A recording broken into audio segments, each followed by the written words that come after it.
Thank you for being here. I want to call this meeting of the King George Board of Supervisors to order. I call the King George County Board of Directors for the Service Authority to order. This time we're going to stand for invocation led by Supervisor Bender and also the Pledge of Allegiance. Please, Lord, guide us into making the best decisions for King George County and to all of our citizens, and God bless everyone in the United States of America. Amen. Amen.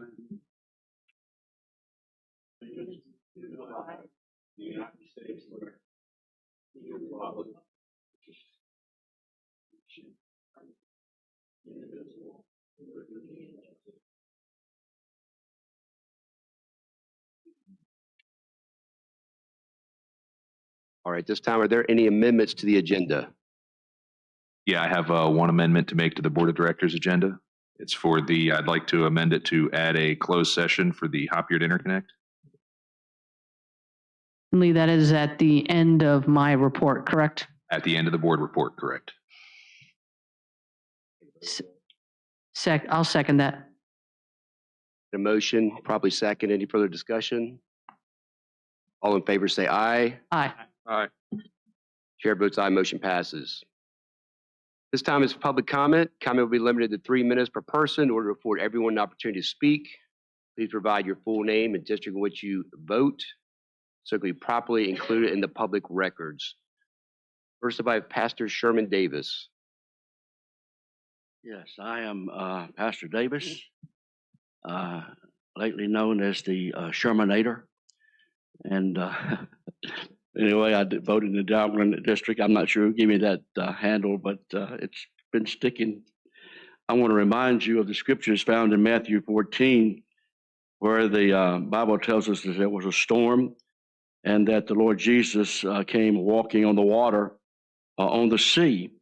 I want to bring to your attention tonight, as I'm trying to encourage this board to keep on keeping on, that Jesus not only walked on the water, but Jesus walked on the storm. And we can't miss this. If we do, then we will miss out on some of the important issues of this text. But if our thoughts are fixed on the storms rather than on the Lord Jesus, then the storms will take us down. And so Peter's mind all of a sudden thoughts became fixed on the storm. And you know the story, he began to sink. And so I want to encourage you tonight to have your minds and your thoughts fixed on the one who walks on the storms and not just the water. And the weight of the storm will take you down. And the weight of the storm will crush you if you don't keep your eyes and focused on who is in charge of the storm. Jesus didn't call Peter, to a calm wind. When Jesus walked on the water that day, he walked to the ship. Peter saw him walking on the water. He said, "Lord, if it's you, bid me to come to you." Well, Jesus can't deny himself, so he says one word, "Come." And Peter stepped out of the boat and began to walk on the waters. And of course, all of a sudden, he got his attention on the things, the storm that was around. And I think that there's a warning there for us all to understand the storm is not meant to break you. The storm is meant to make you. There's going to be storms in your life, and you're in the public eye. There's going to be 50% of the county that loves you, and there's going to be 50% of the county that want to kill you, or don't like you. But so you're going to have to do what God leads you to do and be impressed with what God wants you to do. The storms in your life are to make you better and not bitter. And so how many people do you know over the years, 10 years ago something happened, 20 years ago something happened, 30 years ago something, and they've never gotten over it? It's because the storms that come in their life, they didn't recognize who was allowing the storm, and it made them bitter. They'll grow old bitter. They'll die bitter. They'll die mad about something. And so if you're waiting on a calm waters, if you think the Board of Supervisors is calm waters, I think most of you have been around long enough to know better than that now. But you're going to have to walk by faith, believe that God's leading you to do what you're doing. And there's some folks that's going to be for you, and there's going to be some folks that's going to get on that computer and blast you. So stay faithful, keep looking up. Today could be the day. Bless you. Thank you.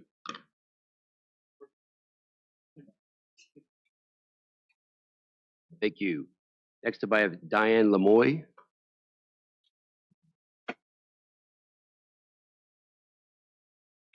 Good evening. My name is Diane Lemoy, and I live in Madison District. I live here in the county. I've lived here on Lambs Creek for 36 years, and I really appreciate the opportunity to be here today to talk about the noise in our county.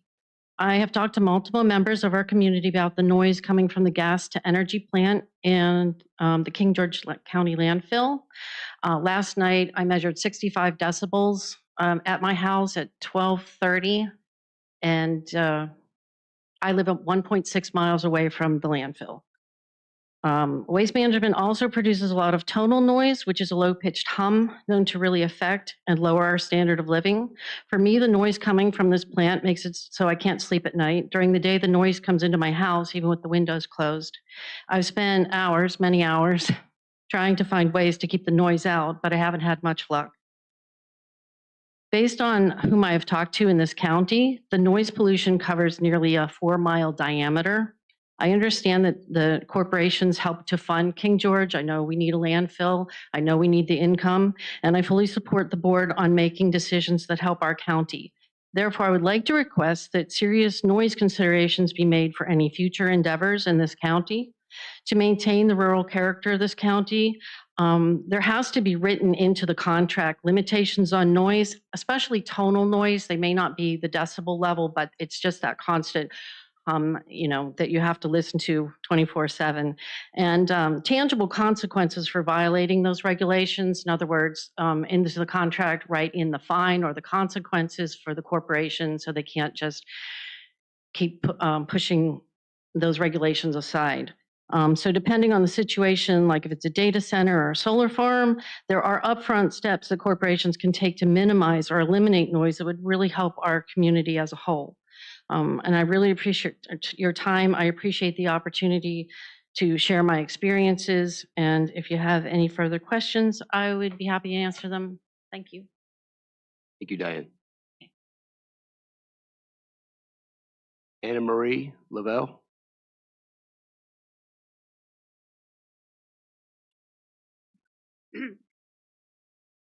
Hi, my name is Ana Maria Lobo, and I live in Presidential Lakes. My name is Ana Maria Lobo, and I live in Presidential Lakes. Tonight, I want to thank all of you for your service to the community, and a special thanks to Mr. Rizavi. The Service Authority has been chaotic for the last 30 to 40 years. Over the years, some have tried to fix it with a little success. Broken and corroded pipes are expensive to repair and take time to fix, but these problems have to be taken care of. But they should be done in an economical way. Somebody should be in charge and make sure the work is right. It's important that we pay our debt and use our money wisely. What about the grants from the state that were given to the county? They should be used for the specific thing that they were given for. The more we pay on the debt principal, the better off the county will be. What about the taxes collected on cigarettes? Wasn't that money to be used for the Service Authority? Thank you. Thank you. Pastor James Shaw.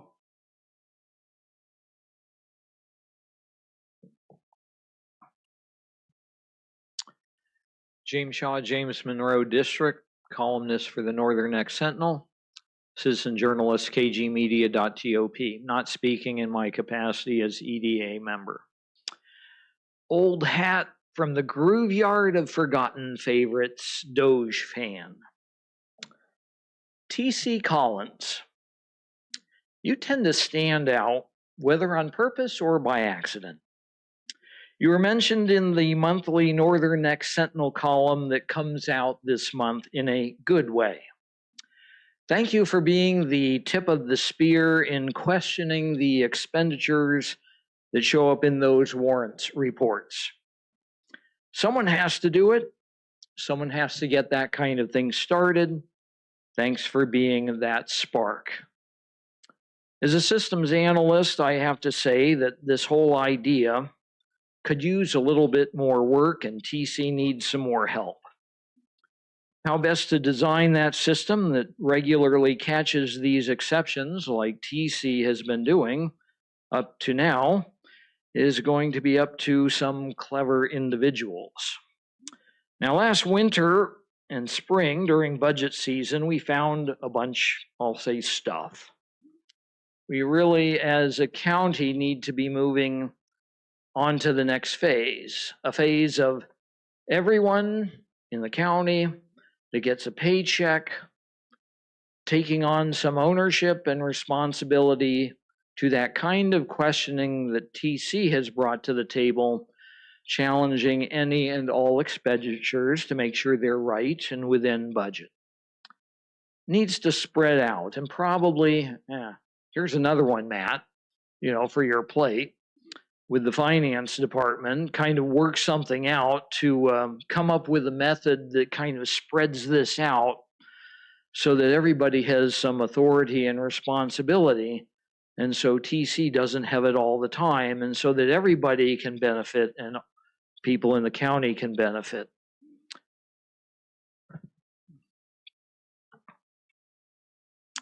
Now, where DOGE applies here, we're looking at a kind of a small scale way of what's happening at the federal level, a way of increasing efficiency, but especially giving the taxpayers more services for their tax dollar and eliminating waste. May God bless the King George Renaissance. Thank you, Pastor Shaw. Is there anyone else that'd like to speak? Is there anyone online? Has anyone received any correspondence? Yes, Mr. Chair, I have two to read. Right. All right. As a longtime resident of King George, Shiloh District since 1971, I felt the need to at least weigh in with my thoughts regarding the proposed installation of a solar farm in my district. Our family moved here because of the rural beauty and quiet setting of King George County. It has been a good run, and apparently that has ended. That time needs an agenda change. With that said, I have concerns regarding the location of and the impacts of the solar farm.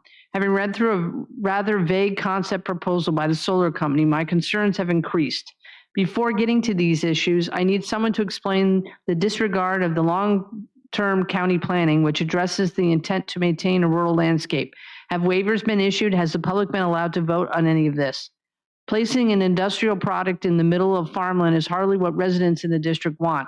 It's likely to be a case of the current generation not continuing legacy farming. However, installing an unsightly space mirror farm in the greenery of Shiloh is disgusting. How about using some of the useless sand pits or reclaimed landfill sites? Now, as to concerns of such an installation, I am hardly an expert, as many of the supervisors are not, but years of common sense and a son-in-law in the electrical transmission industry allow me some questions. Who conducted the environmental impact survey? I would say the installing company. A bought and paid for biased document that can only benefit the solar company. Why hasn't King George contracted a study? Cost. Have the solar company pay for a study chosen by the county? The fractional cost to a large company to ensure adherence should be doable. There are many vague environmental statements regarding soil erosion, chemical runoff, and storage. There are a lot of hidden escape clauses. Has the issue of water been addressed? These panels will have to be cleaned. When impact on the aquifer as well as individual wells will this complex incur? Is there any data that shows the increase in ambient temperatures when trees are removed and heat gathering mirrors are installed? What will the installation of an industry do to property values? Will rates be increased to profit the county while driving affordability up and value down? It appears any electricity generated will do nothing to benefit the consumers in the district. So someone explain the benefits. Is this a way to pay down financial mistakes of the past? Don't allow big corporations, data centers, box stores, warehouses, and green projects to take advantage of an upside down deficit to tax revenue county. Be smarter than this. Do some research to look at both short and long-term impacts. As county supervisors, the whole county is your responsibility. Don't vote yes just to keep this eyesore out of your district. Sincerely concerned resident is a Shiloh district member, Peter Mangold, is my first one. Second one, my name is Terry Morgan. I live at 14523 Kings Highway, located in the Shiloh district. I am a generational citizen of King George, and I do not favor this project. In the last 2 weeks, I have poured over hundreds of meeting papers and overall project papers. I only had 2 weeks due to the fact that although I live in the vicinity of this project, I was never contacted by this company, and I will attempt to relay my three greatest concerns. The first reason I am against this project is due to the business practices and ethics of Gibson Solar Open Road Renewables. I do not feel that the company has tried to engage ethically in their paperwork or in meetings. One example among many contradictions I have read in the meeting minutes is their statement that they have contacted the citizens living in the vicinity. Not only was I not contacted, I have spoken with landowners on both Prim Road and Big Timber Campsite Road adjoining properties who have also not been contacted. Secondly, I do not think this project is in accordance with the county's overall comprehensive plan for the Rappahannock River South Rural Development Area. This project should have been refused and turned down on the merits of it not meeting the comprehensive plan, thereby requiring this request for a special exception. This area of King George has always been an area I've been able to enjoy both up close and by connecting properties throughout my life. This area has some of the best crops and farm areas in King George, and it has kept the rural look as we are the gateway to the northern neck. This area is also part of the Potomac River settlement area. There are important creeks in the area, Maddox Creek and Kings Mill Creek, and many others. This project will interfere with these waterways and, of course, the land disturbance from not just timbering, but racking the land for grade after timbering is something of which we have no idea of the long-term environmental impact. Lastly, by approving the special exception, we open a can of worms as other companies coming into King George will want these exceptions. We already know that between November 12th meeting and the paperwork for the February 11th meeting, more parcels were added. This is an example that no land is sacred to a company like this one.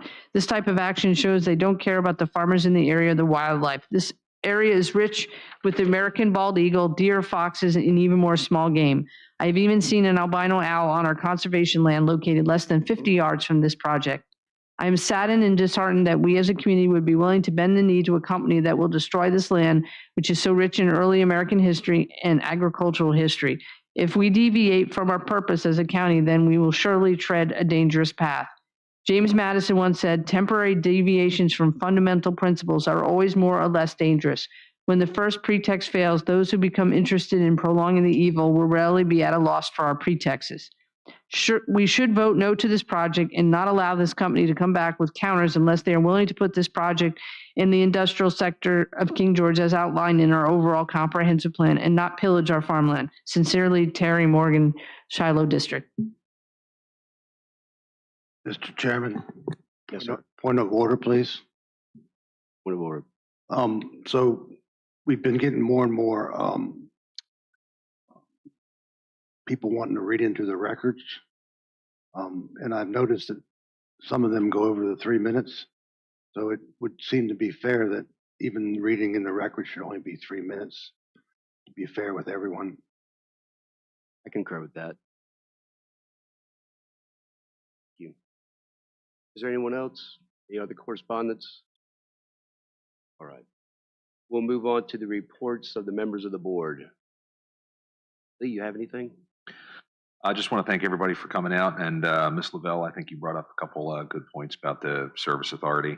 However, when it comes to the cigarette tax to pay for some of the debt, that's new to me, but something I'll look into. I think that and the service authority are two separate entities, so I don't know how that would work. But some of the other points you brought up were good, especially how we spend our money, grant money.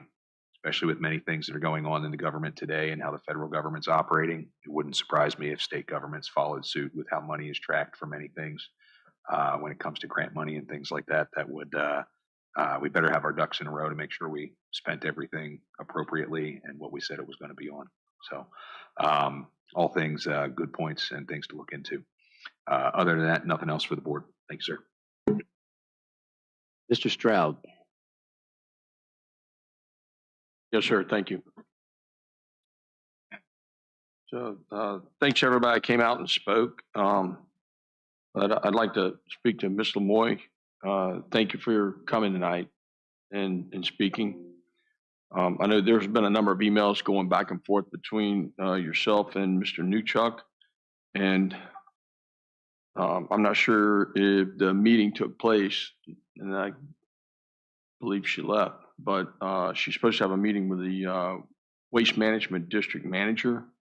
And once that meeting takes place, I'll be curious to the outcome that from that. Hopefully we'll hear from Mr. Newchuck as well on that. Pastor Shaw, I don't know why you want to attack TC's superpower. Yes, that's what he's adding to the meeting here, and you want to spread it out, let him keep going there. He's our Doge rep. Okay, so on our Doge. So report. So yesterday evening, I was able to attend a Tri-County Farm Bureau meeting and at Whitehall, and it was cold, but it was a really good event. We had representatives there from all three counties, Spotsylvania, Stafford, and King George, and they went over the legislative update, which was good. The things that the Farm Bureau backs, and they had a pretty successful outcome. I think there were three things that they're disappointed about. That information is available on their website, plowsandpolitics.com. Legislative, it's like General Assembly update, which those are just the Farm Bureau ones. There's a lot of them are available on the state update, I believe. But there was a lot of really good discussion last night. I mean, the meeting went over. It's planned for 2 hours, but it went on and on, even in the cold. And the discussion was pretty eye-opening, somber, kind of sad, because what seemed to come out of it is the realization that farming in the area, the days are numbered. For the families that have been there for a long time, farming and ranching. The average age of farmers, I believe they said, was 58 years old. And I think that people are pretty familiar that the young kids coming up today, it's really hard getting them involved in farming and to take over the family farm. So, but there was a lot of discussion about, the young people today. If you're a 25-year-old, let's say, whether you get out of college or you graduate high school and you want to get into farming, where do you come up with the money to buy a 50, 100, 200 acre farm? Come up with the money to buy the equipment, because I can tell you it's expensive. Then the fertilizer, the seeds, if you're going to plant it, or the animals to get started, and all that while you're learning how to do it. And it's hard enough just running a business, much less doing the work of the business. And farming is a business. And through all that discussion, what I took away is the days are numbered. And what's really scary is where people are going to get their food to eat from. I mean, you're relying on, I guess we're going to be relying on other counties, other states. And I don't think it's a big secret that China's been buying up a lot of the farmland. They already own the large pork producer. So awesome. So Senator Stewart just said that they put a stop to them buying land in Virginia. So thank God for that. Thank you, sir. So it was pretty scary just listening to that talk. And so the other thing that was discussed was there were a couple of things with large scale solar projects and data centers. So from a legislative aspect, the Farm Bureau is not in support of those efforts. There are ways, I think, data centers, they take up a lot of land. You're not too much going to farm on it. And the solar projects overall were not, they weren't favored. However, there's innovation in them that they are better for farming or I don't know what you call raising sheep and things like that, because whenever you've got large solar projects, there's still grass growing around them, and the animals, the sheep or goats, whatever, they can go around there and they eat it. And so essentially the land's being maintained and it's still being used for agricultural purposes. So they can coexist, at least. Because the letters were read, because I also did get a call and had a very long conversation with Ms. Moore, and she's very passionate about that solar project in Shiloh. Today, I attended and briefed at the South Potomac Civilian Military Community Relations Council. They hosted at the Dahlgren Mary Washington facility campus. Captain Townsend, the commanding officer for the Naval Support Activity South Potomac, they hosted it, and it was a really good event. And Ms. Southall, thank you very much, ma'am, because you did an awesome job preparing the brief and briefing there. You know, if people start trying to hire you away from us, just hang up on them. That's how good a job she did. But we had a briefing by United States Marine Corps Captain Benjamin Goering, and he provided a briefing on the nuclear reactors. And you guys may have heard about the potential, I think we talked about it some months ago, of getting nuclear reactors here. And maybe to put some people at ease, he said that it would be a long time before a nuclear reactor gets to Dahlgren. And and I asked him a couple questions and like, why does he say that? And they're looking at essentially now 2 prototype efforts, and neither one of them are planned for Dahlgren. And those efforts would not be, I guess, active until the earliest is 2035. And in his brief, he went through the reasons why, but you know, they've got to put the prototype together. They've got to provide the prototypes. They've got to be accepted. That's going to take a couple years, and then they got to build them. So it's going to take a while, but 2035 will be the first, and neither one of those are planned for Dahlgren. He did not say where they were planned for. They couldn't release that right now. But out of that, you know, it was really good brief, very informative. I'm not sure if that'll be made available, maybe, or if we could provide it, Ms. Southland, or not. But the thing is one of the slides, it listed all the hazardous ways of producing electricity, producing power. And there was a lot of them. But the safest one on there was solar. So whenever we talk about the hazards of solar, of all of them, it was the safest. And the nuclear was the next safest. So, and he said that, if I have that right, that was right, Mr. South? You remember? Yeah. So, you know, it's like, what's the dangers with solar? He said maybe somebody fell off the panels or something when they're working on it, you know, and hurt themselves. But the nuclear reactors are extremely safe. And he went through a long brief about why. But anyway, it was very convincing. And he had a reader, and was actually reading radiation in the room, and all kind of really cool stuff. But then I had some conversations also regarding the text amendment. That's still something that's on people's minds. So I just assured, you know, people that they'll have the opportunity to talk. That we assign a board that starts tomorrow evening is the first meeting to discuss that. But that was a part of the discussion whenever I was talking about the challenge with farms that came up last night, is because as the farmers are aging and they're getting ready to go into retirement, that I guess, and I don't know a lot about how that works financially and what they do financially, but it's a challenging lifestyle with everything that goes on. So whenever they get to that point and they're ready to go into retirement, they're looking at using that farm. That essentially selling a farm is their retirement. So if the kids don't move there and take over and keep sustaining it and keep them there, then that's their retirement. So they're kind of forced into selling it, and that's another challenge that they have, and it's a consideration. Okay, March the 19th is the first committee meeting for the text amendment. So.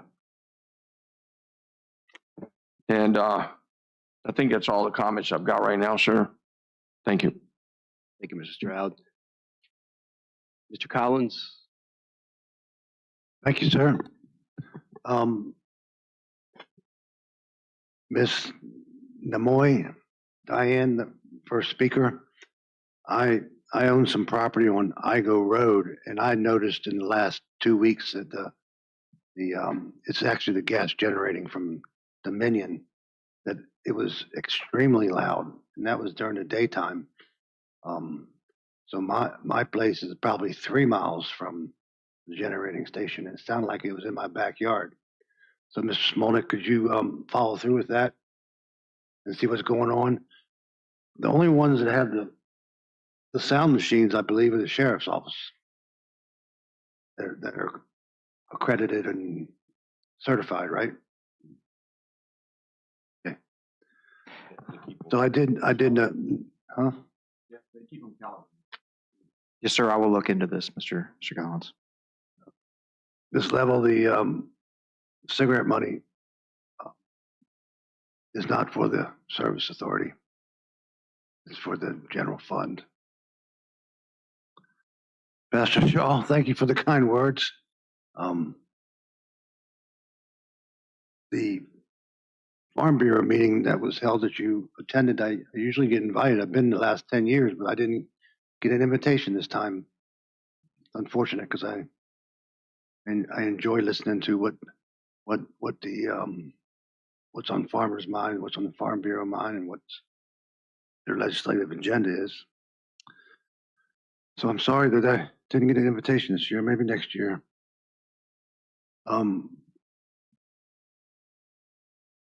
Sir?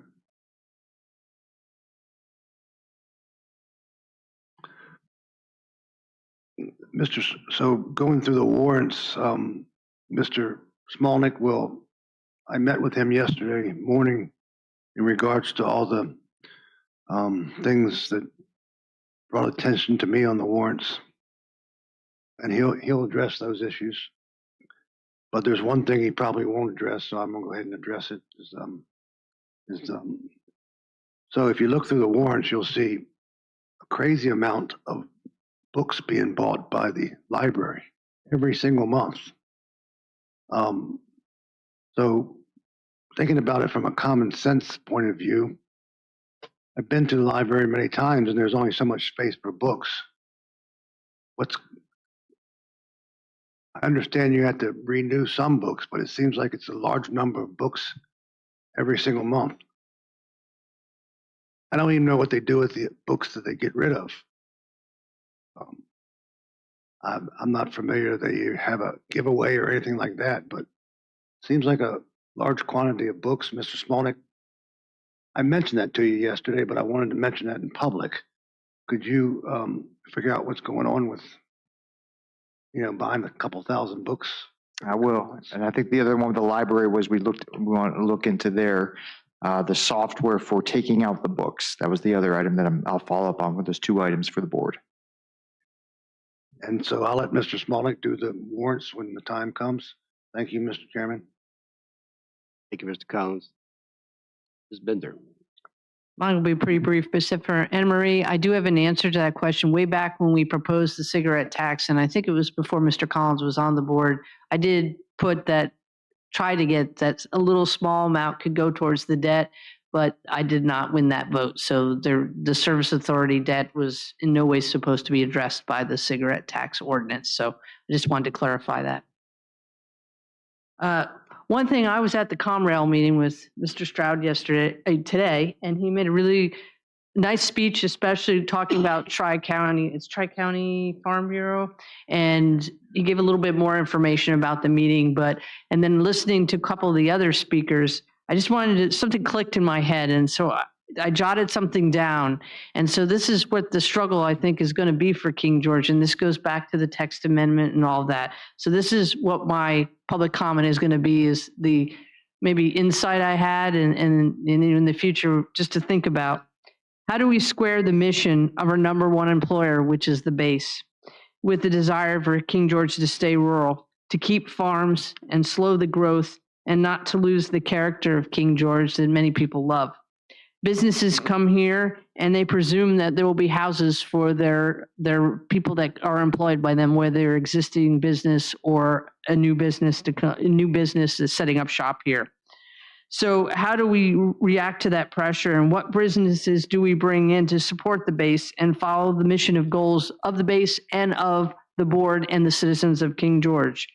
I think there's a clash coming soon, and probably this discussion about the text amendment is probably that clash. And it'll take some uncomfortable conversations and discussion and debate, which all of us I know are willing to have. But it also will bring up one last point. I had quite a few phone calls about the Gibson Solar Project, and some of the residents keep bringing up the comp plan and not, fitting into the comp plan. So, Mr. Smolnik, I really do think we do need to review that comp plan and look at all of that. This has come up again and again, especially when I knock on doors. That is one of the topics, that is about 5 topics that have come up. So I just wanted to bring that attention. That's the end of my report. Thank you. Mr. Sullins? Thank you, Mr. Chairman. So for the last couple of weeks, kind of busy with some of the standard meetings, George Washington Regional Council, FAMPO. Also got to have some more fun local meetings. I got to meet with the president of the Professional Firefighters and Paramedics Local 4438 Union. That was kind of cool. Also got an invitation over to meet with one of my neighbors in Claydale who's having some noise complaints. And of course, quite a few emails as well on the text amendment, as well as the solar farm. Ms. Bender already read into public comment one of the things that I was asked to read into, so I wasn't going to bother rereading that. Want to thank everybody for coming out tonight. The crowd's kind of sparse tonight. Must not have anything controversial going on, but thank you all for weathering the storm, so to speak, and joining us. So hope you'll enjoy the meeting. Thank you. Thank you. Not going to take a lot of time talking tonight, but something I'd like to do, if it's okay with the members of the board, is we have a ceremonial presentation tonight, as opposed to waiting to do that after everything we do, and now we have a closed session. Can we just do that now? Bump that up and just do the ceremonial thing. That way people don't have to sit around and wait for our closed session and all that. I think that'd be probably good for you, right? So I'd like to, we're going to end public comment. End our comments from the board. And I'd like to move directly into that. Good? All right. So this is, we started celebrating this, I believe, last year, right? It was the first time that we did this. It just really a celebration, but really just making aware of designating March Multiple Sclerosis Month in King George County. And I hope I say your name, Phyllis Virus, is that right? And Belinda Matos. Is that correct? So I guess we'd ask them to come forward, right? Do that presentation out. Ms. Mark, are you going to do that? You want me to do it? Okay, I can do that. All right.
Right, that's what they should have done.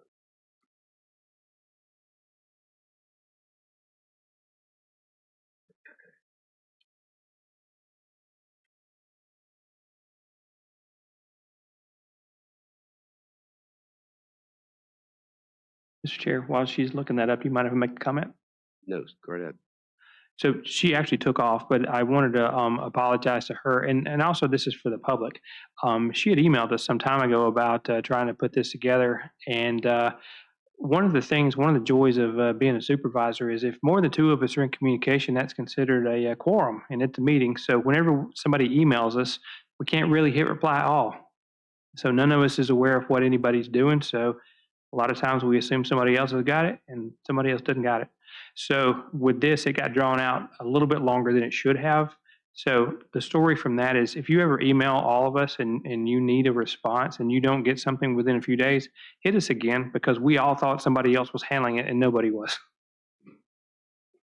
Thank you. Ms. Bender? Yes, I would like to make a motion to recognize March as Multiple Sclerosis Month in King George County. Second. Motion probably second. Any further discussion?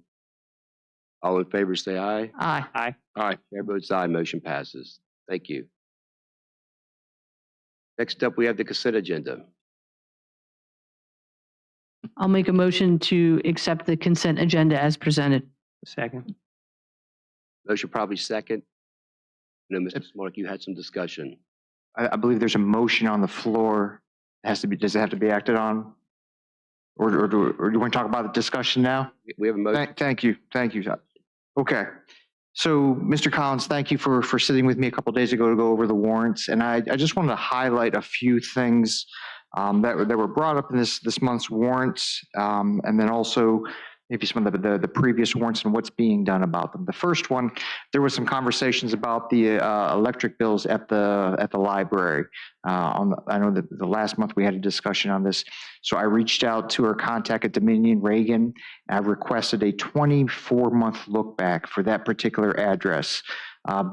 Dollar value and kilowatts used for that. And I've also requested an energy audit for that building. So those were distributed from Reagan to the appropriate individuals. I followed up with him again on last Friday. Reagan, I still haven't heard from them, so he's pushing that out. I will have that back to the board upon receipt from Dominion Energy. So that was one point. A few items that are in the warrants for you tonight that kind of stand out. I want to clarify it. The first is under the capital budget. There's a payment to branch builds, $578,691. So we know the courthouse is just about wrapped up. You know, why are we paying branch almost $600,000? This is a release of retainage. Pay app 27, we were holding $607,224. We released $552,722 with this particular pay app. So a vast majority of that payment to branch is released in retainage. Now we still are holding 50% retainage for the work that has not yet been completed. So I didn't release everything. I will not until everything is signed, sealed, and delivered. So I wanted to let the board and the public know why that large payment under the capital warrants. A few other things that kind of stood out on page 3 in the general fund of AmeriGas, there were 6 identical charges for $192.04. What this is a tank rental fee. We rent the tanks from AmeriGas. Again, we had a discussion on the propane. And while I'm on propane, I've noticed that different facilities are paying different prices here at the county. I see some of the invoices $2.99 a gallon, some $3.46, some $3.49. So there's no consistency even among some of the, I think Fire Station 3 and Fire Station 1 were paying different amounts for propane. So, you know, where do we go from here? You know, looking at why are we renting tanks? You know, I'm going to put our staff on this of you know, looking to purchase the tanks. From my initial research, you know, a 325 gallon tank, agricultural tank, that's an AST, not a Burry tank, order of $1,300 to $1,500. You know, so that's, you look at that, that's 7-8 months, it's paid for itself. And that allows you the ability to shop around. I don't know if those prices are accurate. I've seen, I'm just doing my preliminary research, but the idea of owning rather than leasing. So that's where that's going with a propane. Another item that stood out, King George County Schools. There's a warrant for King George County Schools on here. The question was, why are we paying something for the schools? Now it all comes out of the same pot, but why is it on your warrant list? This is I talked to our IT staff, this is a T1 line going from this building to the school board office to allow them to access the AS400 system, which is the software we use to keep budgets on track. The question is, you know, and I said, well, why are we paying for this? Well, you know, we've always paid for it. Again, it's the same pot of money, you know, coming out of the overall operating budget for the fiscal year. But you know, I guess this, you know, a question that I need to ask is, you know, when was this installed? You know, who benefits from it? And is this something that should be coming out of the school board budget? So, and there's I have one more sheet here. We talked about the the library books. And then I mentioned the charges for the library. That's on my to-do list. And also there was a question about under Verizon. It looked like there were actually 3 fax lines, 34, maybe 40 some odd dollars at the animal shelter. So trying to figure out why we have 3 different charges there, what would appear to be fax lines, but I will report back to the Board of Supervisors on that. So again, I want to thank Mr. Collins for his work on this, and it helps explain the county when you look at every single warrant. And then I still have some work to do. I will direct my staff to look into these. But other than that, were there any other questions that you had, Mr. Collins, or any board members on the warrants? But I would like you to, I know Mr. Collins had brought that up a few meetings ago about the propane, about what we can do to get that to a lower number, and especially be consistent about what's being charged around the county. Mm-hmm. And the school board, it's not, it all comes out of the same pot, but it's just about bookkeeping and stuff be where it's supposed to be. It's just going to make everything easier. So still, we have a motion on the floor. Mr. Collins, you have something to discuss? Yes, just a continuation on the electricity. So I believe that a lot of these facilities that were paying the wrong schedule, the schedule A through F, and so we got A through F with A1, 2, 3, 4, and on down the line, and pump houses are on a different schedule than everything else. And there's, if you delve into these things, that's where you can save money, the low hanging fruit that I discussed with Mr. Smolnick about. But also, if you go through the warrants, you'll see a bunch of stuff. There was one in there for how much was that for that educational one? That was $764, and some of the looking into that is a grant that Ms. Cobb said that fire EMS has, and educational components. This is just for the fire department, and this is a permissible use of that. So this is really outside. I know the county does have a policy for reimbursement of tuition. As funds are available, I believe is the correct wording. So this is actually a separate pool. It was a grant. It does not come out of the revenue generated by the citizens here in King George County. Unlike the other pool of money that is available or could be available for employees to take and utilize towards educational components that are related to their job. So there's a large amount of money being used for that grant for people to get their college educations over there. If you look through it, there's some people that have gotten 4-year degrees through that. That grant is, you can use it for educational benefits, but our county policy says specifically, which the fire department is under county policy, is that the money can, when money is available. So since I've been on the board, we haven't made money available for anybody's education.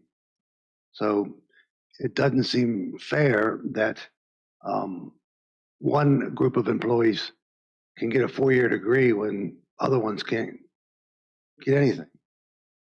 So I think that needs to be a little bit more equalized and fair for all the county employees. That would be my discussion on that. And I think as a follow-up to Mr. Collins and Mr. Chairman, so the standard operating procedures of the fire department, those are in looking at code, and I don't have it right up in front of me. So the fire chief can draft those. However, there is a subsection of that section of the local code under the fire section that states that they need to be reviewed and approved by the board on an annual basis. I'm not sure if that's been done before in the past. I've directed Chief Moody to get those to you. So those will be coming to you in the very near future for your review and approval, all the SOPs for fire rescue. Well, that's good enough for tonight. So a motion on the floor that was made, properly seconded, and any further discussion? By roll call, Mr. Collins? Aye. Sullins. Aye. Stroud. Aye. Bender. Aye. Chair votes aye, motion passes. Any constitutional officers in the House tonight? Doesn't look like it. All right, so we're off to the Board of Directors. Thank you very much, Mr. Chair. Our first up is our presentation for recommendations for evaluations and upgrades at the Dahlgren Wastewater Treatment Plant. Bob Crowlinger, Principal Water Practice Leader with Bowman. That's a big title there. Please step up to the podium. He has a presentation, and why this is important is we've identified quite a few fixes that need to happen at Dahlgren to keep us with the nutrient levels that we agreed to when we took WQIF funds. We have had to pay them back in the last several years. We have some aging infrastructure, and then also if we even want to consider taking in septage or purple pipe, these upgrades have to be had. And in my general manager report, I'll mention a conversation with DEQ we had a couple of days ago. So, Mr. Crowlinger, the floor is yours. Appreciate it.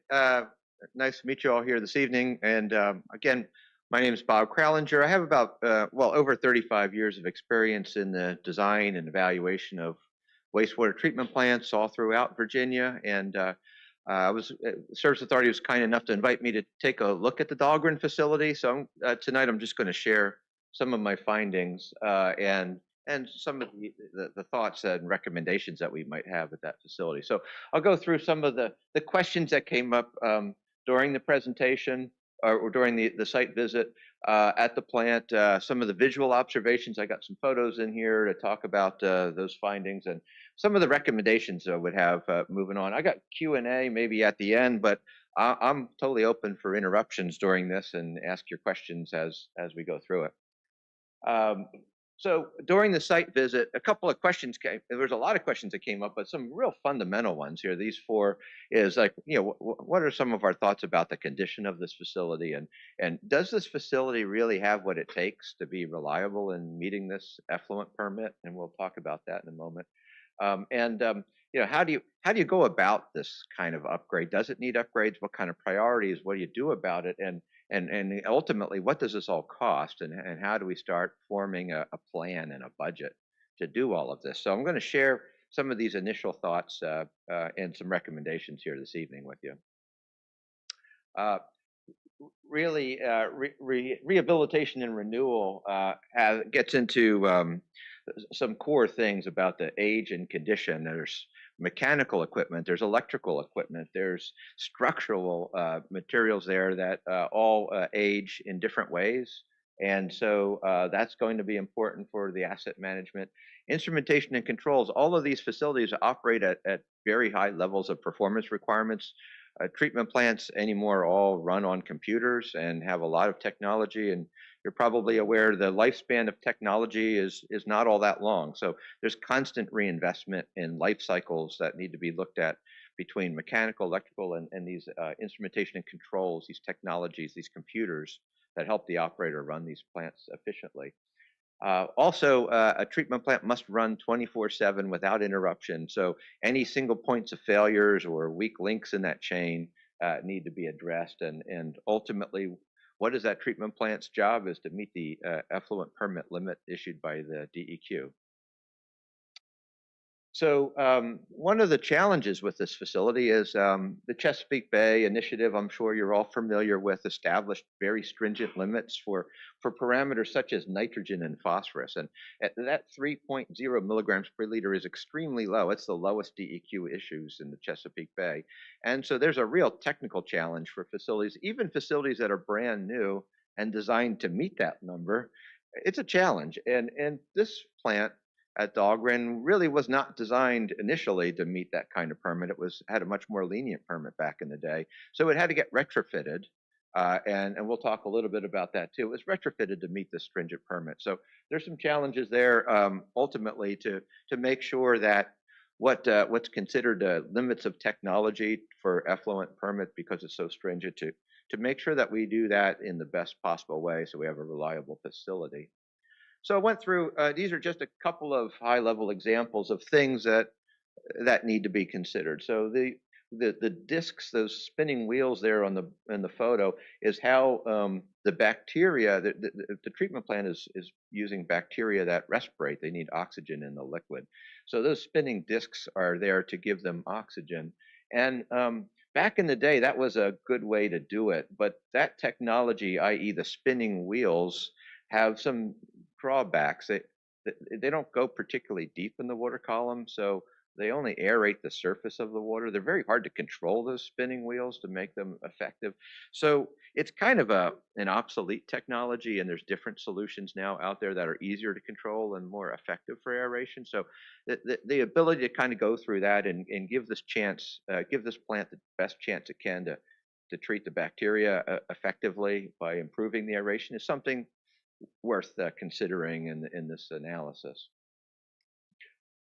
Structural integrity. So those spinning discs are driven by that motor and that drive system there, and you can kind of see to spin those discs, it requires a lot of power and a lot of torque, and it takes its toll on the structures. And somebody has gone in there and retrofitted the equipment with a beam in here that's been retrofitted and tried to fix this thing. So these are things that, you know, an engineer needs to look at and say, if this device is going to remain in service, we need to start looking at ways to make sure it doesn't fail and create a problem, or, you know, either for the safety of the operator or for the sake of the plant.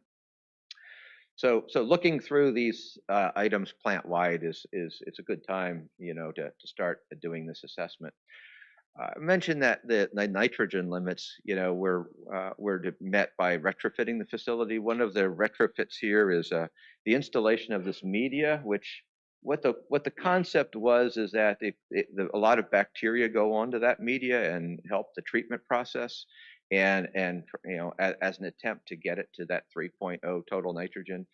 And so this highlighted yellow channel is where that media has been embedded. So some of the channel is flowing around it, and these little containers of media are in this yellow area.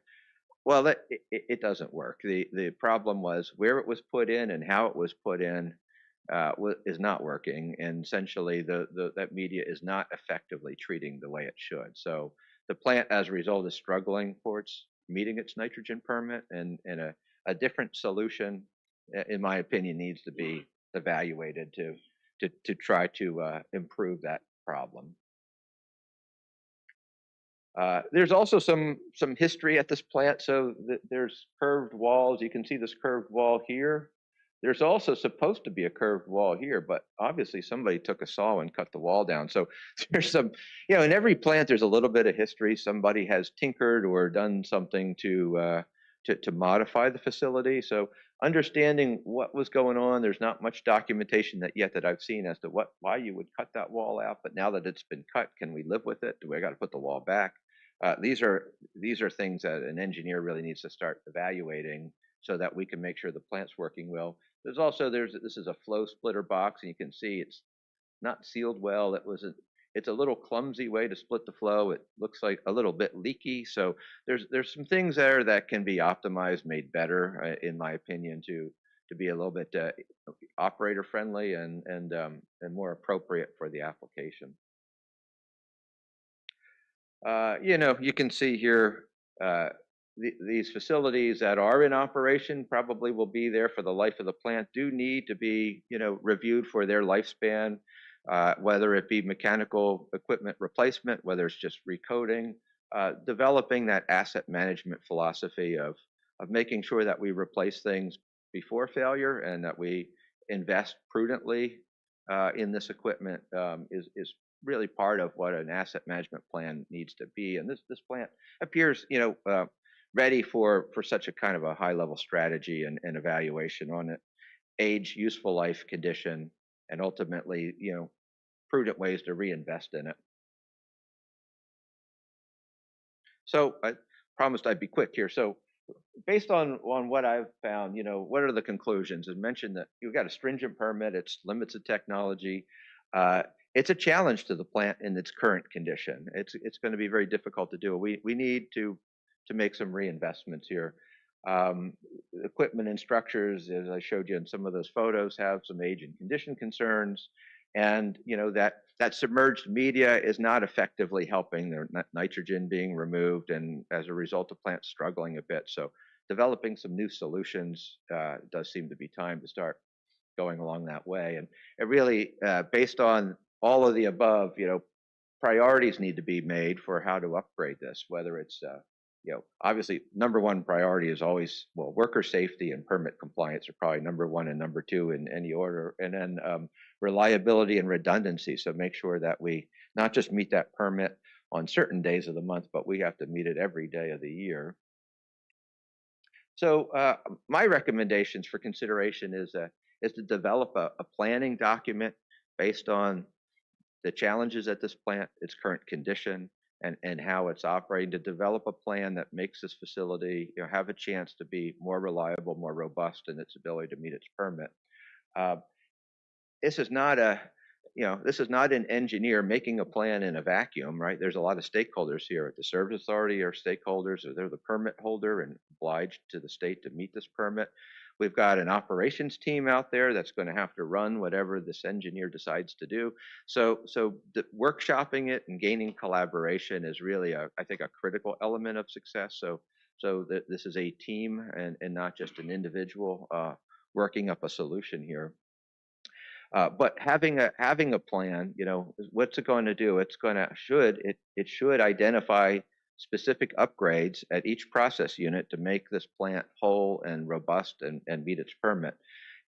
It should identify what all of those things should cost and what the priorities should be, both on long-term and short-term priorities.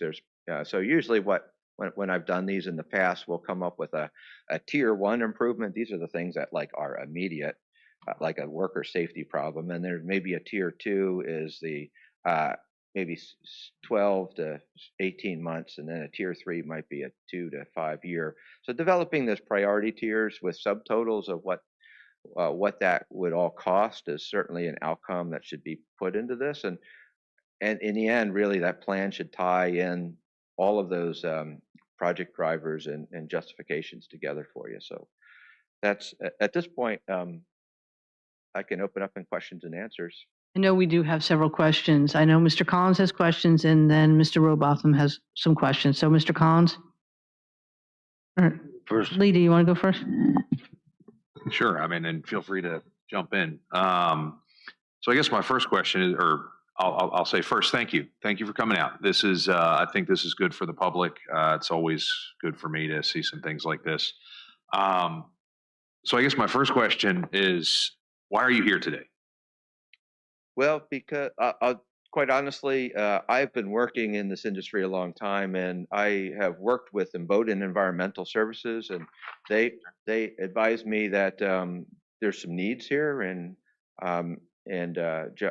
John Simmons from IES actually arranged the meeting, and then Ms. Binder and Mr. Smolnick met me at the facility to start the tour. So it's just basically an invitation due to a relationship working with the operations team.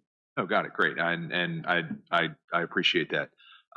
So a couple of questions that I did have, and I know some of this factors into the plan.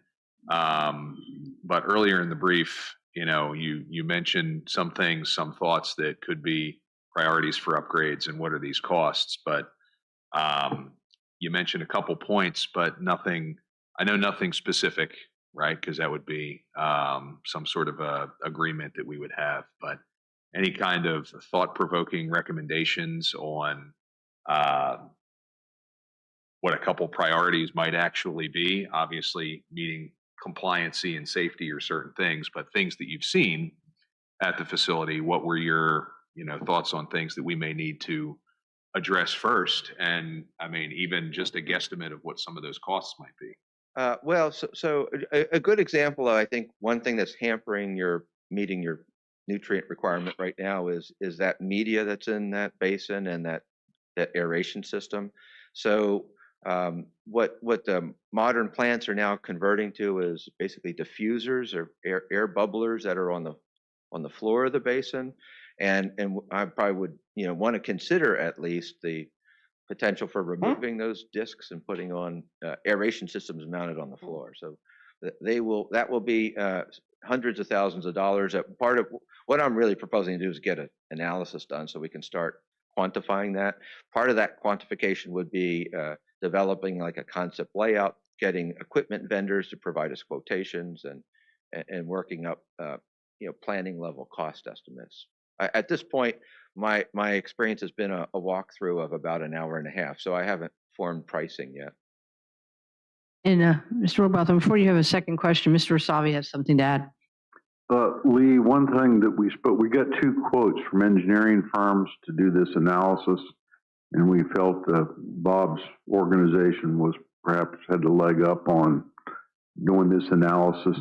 And one of the things, I've talked to him several times at length on the phone, and one of the items I suggested, which he included, and apparently he's done this in other locations, is where we meet as a group with him, Bowden, and everybody together with Bryce. I think Bryce is still here, and go over with Bob those things that we're approving through the DEQ grant and so forth, so that like the SCADA system and some of those things, so he can incorporate that into his analysis, and we don't spend a lot of time spinning wheels. No, sure. And I guess part of, Bob as a businessman, I get it, right? Because you're here to make me want more, which, as I read through the brief, I wanted to see more, right? And I saw, as I went through the brief, I saw, okay, hey, we're going to look at things that could be prioritized in here and some of the costs of that. And I got to the end of the brief and I didn't see. So I'm just saying, you left me wanting more, which is probably good and probably an objective that maybe you had or didn't have. I'm not sure, but yeah, I don't want to represent to you that I've got this all figured out after one plant visit. So by no means after a single visit did I expect something like that. That's going to take a long period of time and a lasting partnership to make that happen. I think I'm okay for now. Mr. Collins? Thank you. So one of the problems that the Water Authority has with all their plants is been the same for 20 years. And if you look at some of that equipment, it's 20 years old. But so how do you make everything perform for a long period of time? Well, the first thing, all these things are corrosive. All this metal, the concrete's corrosive, they're using corrosive materials. But there's no, on any of these plants, there's no corrosive coatings on anything. It's out in the weather. Some of this stuff could be covered to prolong the life of these units. And you could also put the corrosive sealants on it to protect these units so they won't fail by rust or by chemicals or by just the normal process, because these things are running 24 hours a day. So, a lot of these places looks like some backyard sewage treatment plant. Everything's rusted. Things are broke all the time, using outdated technology. So first we have to take care of what we got. We can't seem to do that. That's more of a statement than a question.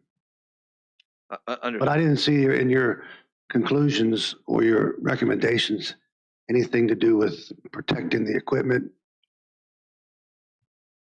of any kind. So I guess that's the question.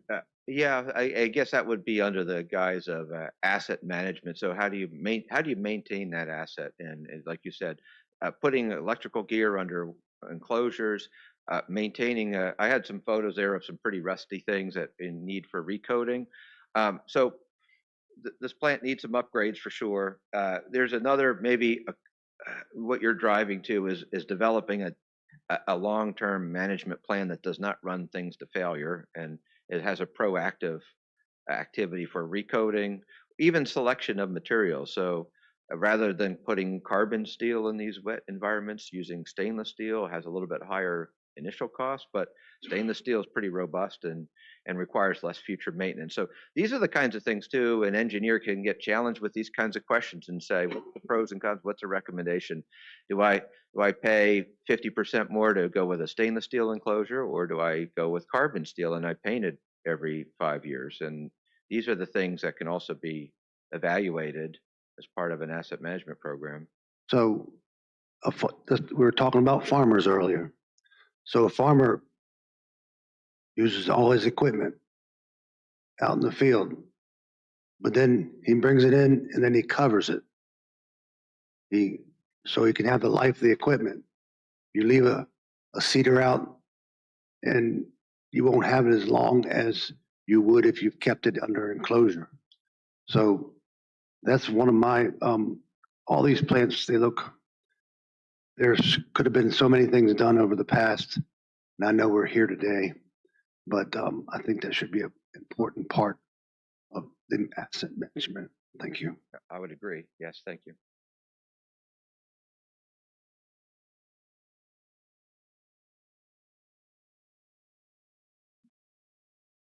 Just clarifying some legal question, but one thing I would like to make a point of this is, this was going to be my general manager's report, but it's a good time to bring this up now. I know a hot conversation in the county, and we've gotten some letters from the local realtors, and I'm sure we've gotten constituent comments about the septage issue in the Aquia and Little Falls plants, and staff are not accepting outdoor haulers. We have the Chesapeake Bay Act. We're required to pump every 5 years. And this is a challenge. DEQ is aware of the challenge. The Virginia Association of County Officials has spoken to DEQ about it. Other county administrators and planning districts have this is a hot topic. DEQ, at their request, did have a phone call meeting with myself, Mr. Smolnick, and Mr. Rasavi about this issue, this was just an initial phone call, and they're aware of it. They did mention that they wanted to know how we could make Dahlgren be able to accept outside septage. And we've talked also about purple pipe for industry. And we all know that DEQ has told us that the plant really cannot to do those things at this current time. It would need upgrades. So with that, it was mentioned that since this is a regional issue, there might be some funds available, and there might be a plan that DEQ can assist us to make these upgrades. But to even think about that, and I've already sent this presentation to DEQ, so they're moving it up the chain to the director, that we need this plan and we need this information to be able to show them what we would need funds for and how much it would cost. Because my first comment would to be, major upgrades, we can't afford it, nor can the customers. But if we can prove our point and we can show industry and show DEQ and this at the state level, the funding that we need this kind of data and information to be able to submit to show, yes, we could do it, but this is what we need to do it, because right now this plant cannot do those things. Is that correct, Mr. Crowlinger?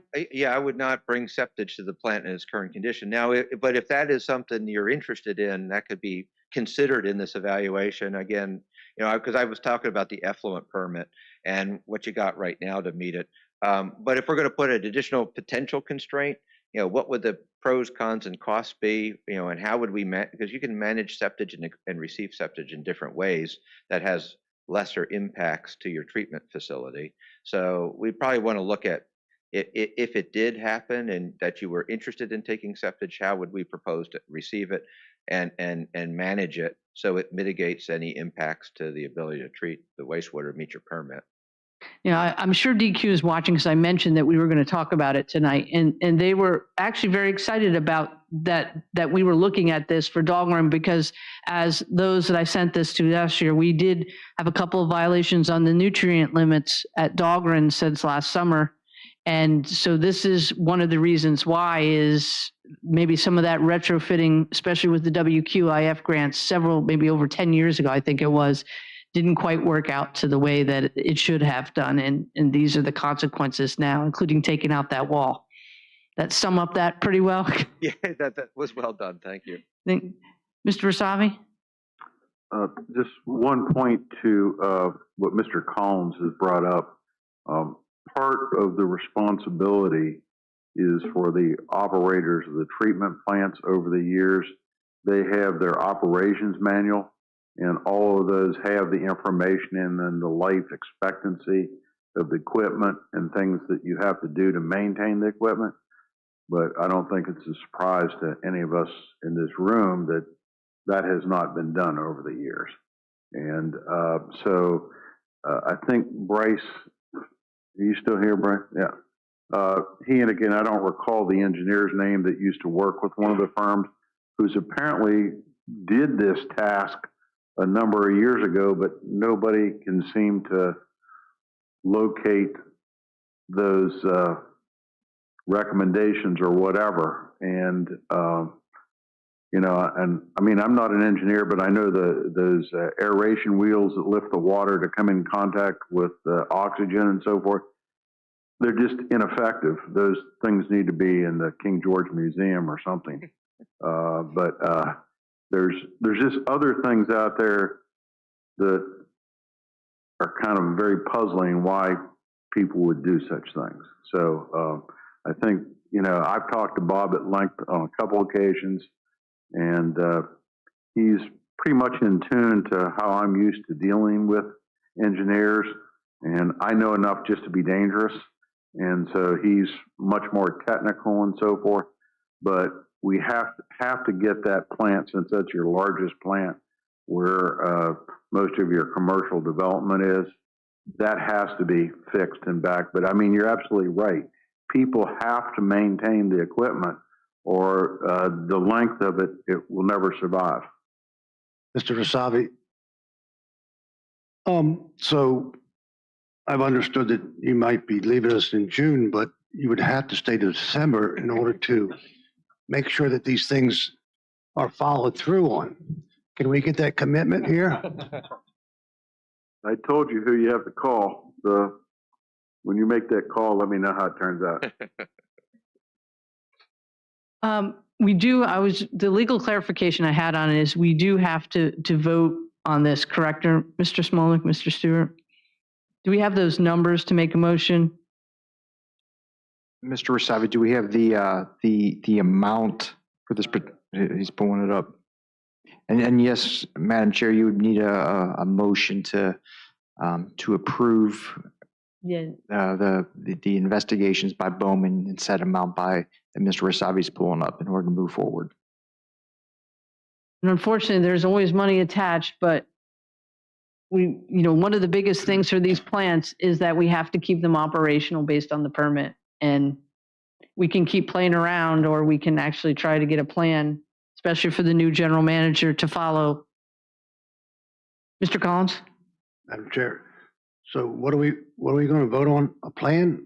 I don't. No, just to start to allow Mr. Collinger and Bowman to actually start workshopping with us to create the list, to create the evaluation, a real evaluation of that plant. Bob, do you happen to have your second proposal that you revised with you? You can re-clarify your question. If we could, maybe.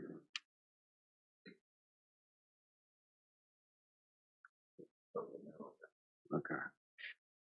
We could wait to bring it back up on the 18th meeting, Mr. Collins?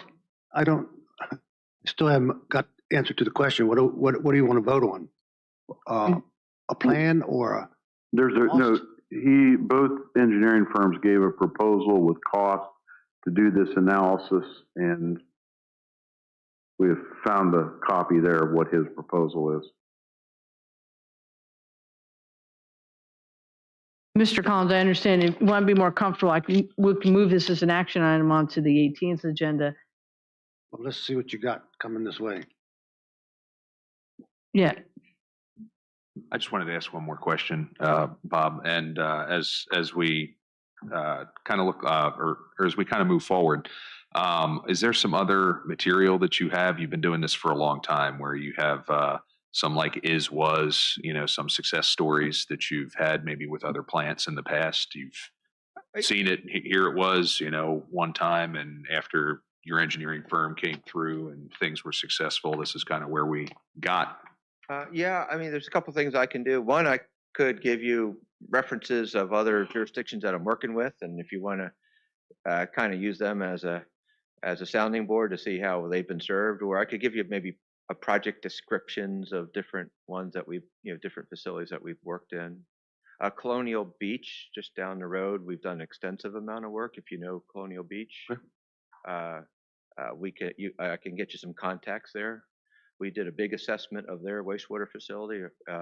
It just finished in December, so that might be a good close reference. If you'd like to speak with them, I can get you some contacts. Sure, that'd be great. Okay. Thank you. Mr. Solms? Thank you, ma'am. We've been kicking a question back and forth up here, email and whispering, so I'm just going to ask it. It's kind of follow on to Lee's earlier question. Swim lanes between you guys and Bowden. Would you say that Bowden does daily operations and maintenance, and you guys do major assessments, upgrades, and major maintenance?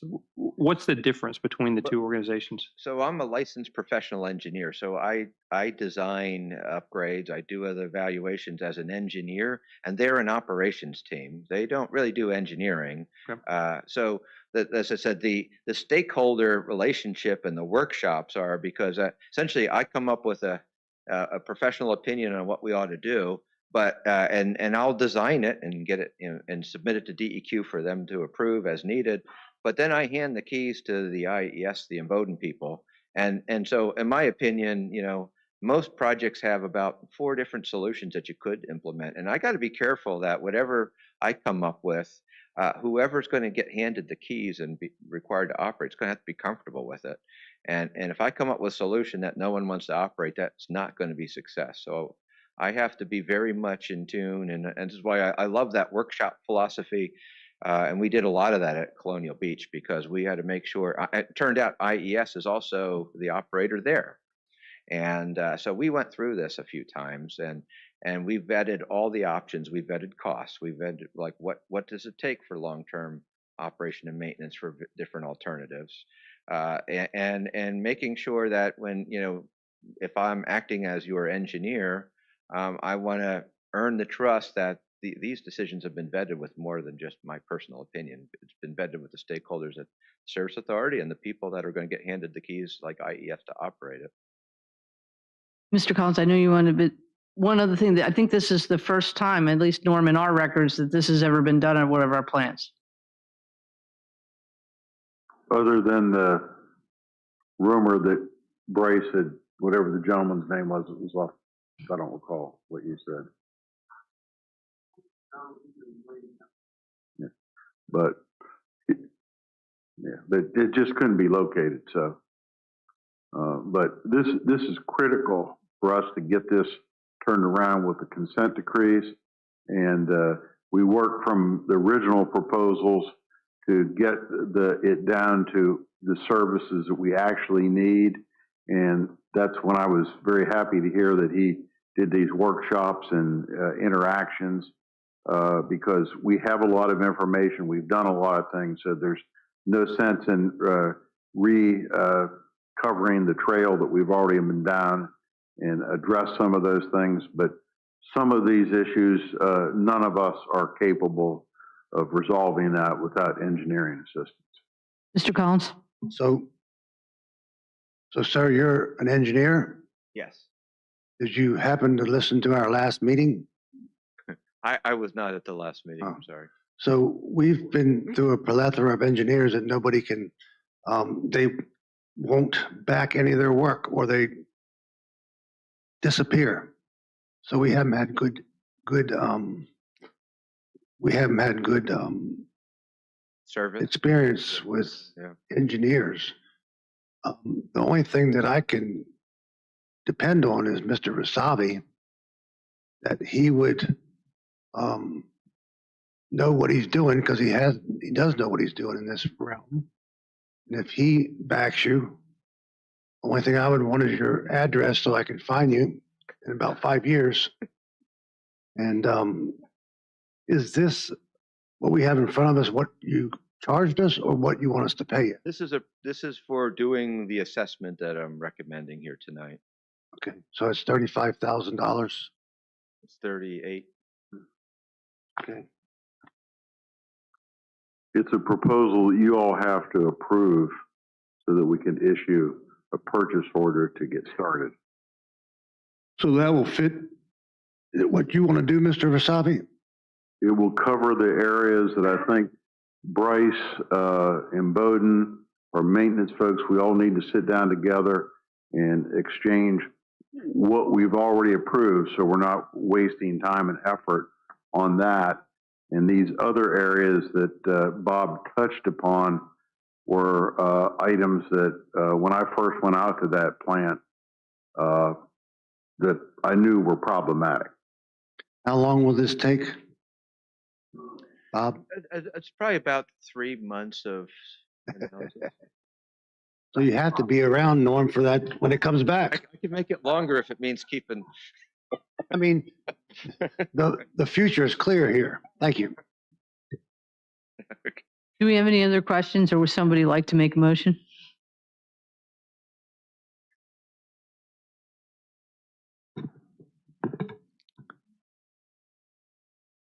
So I guess I'd like to make a motion that we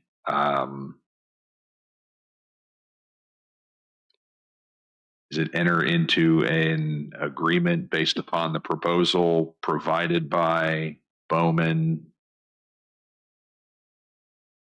Madam Chair, I think I can speak loud. I think your motion would be to accept and approve the proposal submitted by Bowman and Associates, correct? To do an assessment of the Dahlgren wastewater treatment plant with recommendations at a cost of $38,500. So moved. I have a second. Motion properly seconded. Do we have any further discussion? The only question I have is, Mr. Stewart, do we have to add signed by the board designee into it, or is that fine as a motion? The board designee to sign? Because usually we put those in motions.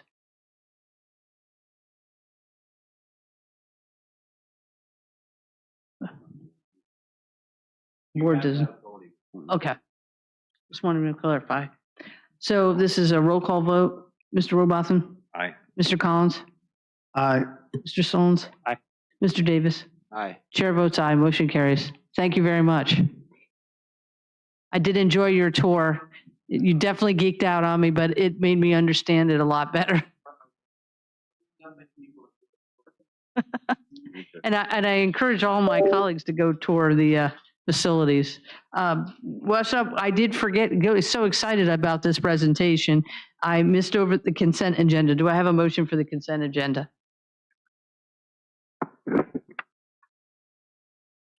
Make a motion that we approve the consent agenda as presented in the overall agenda.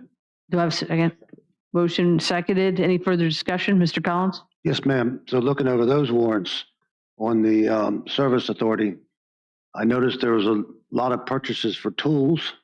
I'd like to find out about that.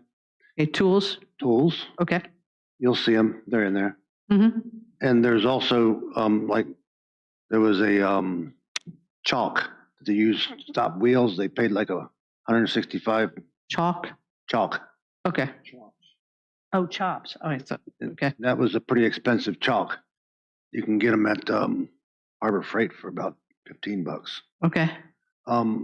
And again, I'll reiterate the problems with the service authorities, propane and electricity. Okay. The one on the propane, I will tell you, I did check into that, but I got to clarify that.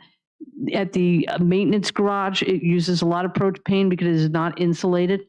And so the heat just rises, but I can double check into that propane use and then electricity. Yes, ma'am. I was more interested in the cost, what we're paying for it. For it. All right. I will look into that for the next meeting. Thank you. So we have a motion properly seconded. Roll call vote. Mr. Robotham? Aye. Mr. Collins? Aye, with things noted. Mm-hmm. Mr. Solons? Aye. Mr. Davis? Aye. Chair votes aye. Motion carries. Next up is the monthly report. Well, our I'm just going to give a report. We already mentioned the septage. That is a big issue. It is hot on DEQ's radar. They will be having further discussions with us. They're just circulating. They were watching this meeting to see the presentation. They were very interested in this because there will have to be upgrades for accepting any purple pipe or doing any of this septage reception. There will have to be pretreatment options and upgrades to the plant. And with this plan in place, we will be able to show people what we need, and maybe there'll be grant funding available, or those businesses that want to do business in the Dahlgren area could see the needs and maybe address them. One other issue that we do have in Dahlgren, and I know I spoke to a couple of you last week, we're checking, there is a water leak. We have been looking into the water leak for the last couple of months. We've had, and Mr. Asavi helped me with the name of it's Virginia. The Virginia Water Authority has been coming out. It is no charge to us. They come out and they look. It's a service to try to find the water leak. They have not found it yet. They are coming out on Friday. So if anybody would like to come out with us at 8 a.m. Down in the Dahlgren area, we're going to be going around, Mr. Asavi and myself and Bowden is going to be going around with the representative that's coming to try to address that water leak. The problem with that water leak is, Mr. Smolnik, you can reiterate, we do not have any commercial capacity in the Dahlgren system, especially with the water leak. And that is a challenge for our economic development. So we do need to have to find this water leak and address it. There are some concerns. It could be in like Kentwood Creek or some wetlands areas. That's why it's become a challenge to find it. But our permit is at the limit. And we were going to do some tests last week. They ended up not happening. So this is something we'll be investigating further to try to address that water leak in the Dahlgren system. It has not been isolated yet. And visited Oakland Park, got to see our maintenance staff installing, at least in one of the plants, and I think it was plant B, the sand filters. That was interesting to see how much sand is required, and they were doing, working on that. And then afterwards I checked out a site where they had done a little sewage repair. I also went to Dahlgren twice with Mr. Collinger the one time, and just getting a better feel of the Dahlgren facility. And that's why I'd made a comment about we should all check those out, and just so you get hands-on, because that was my first, and all the times I've been on the board, I had never been to Oakland Park. That was an experience. I wish Mr. Simmons had told me about the way to get there and would not have driven my car and had driven a truck to get there. So if you go visit Oakland Park, don't drive a low-riding car, because it's a little muddy and has some issues getting up a hill. So just to forewarn when you visit Oakland Park. But that has some challenges. It has been addressed that DEQ is really interested in our movement on getting that decommissioned. So that is a further conversation we'll be having real soon, because that has become very aware that they would like that to get offline quicker. And with that being said, we will now move on to our closed session. Do I have a motion?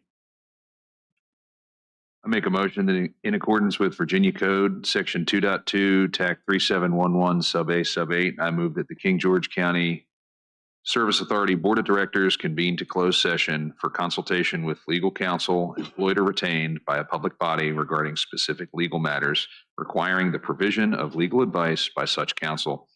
Nothing in this subdivision shall be construed to permit the closure of a meeting merely because an attorney representing the public body is in attendance or is consulted on a matter.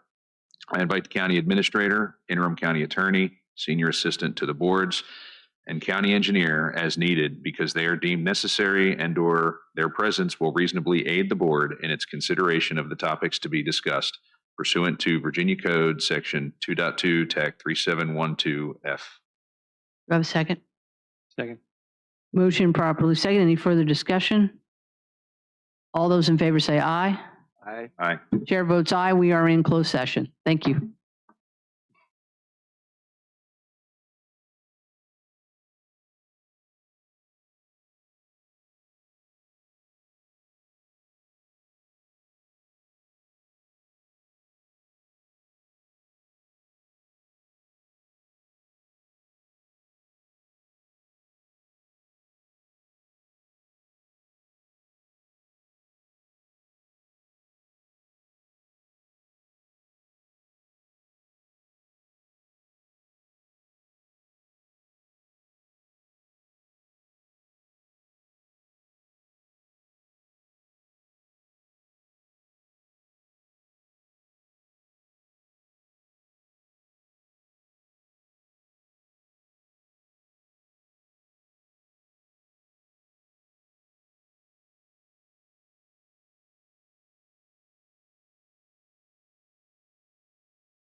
We almost ready, Jeff, to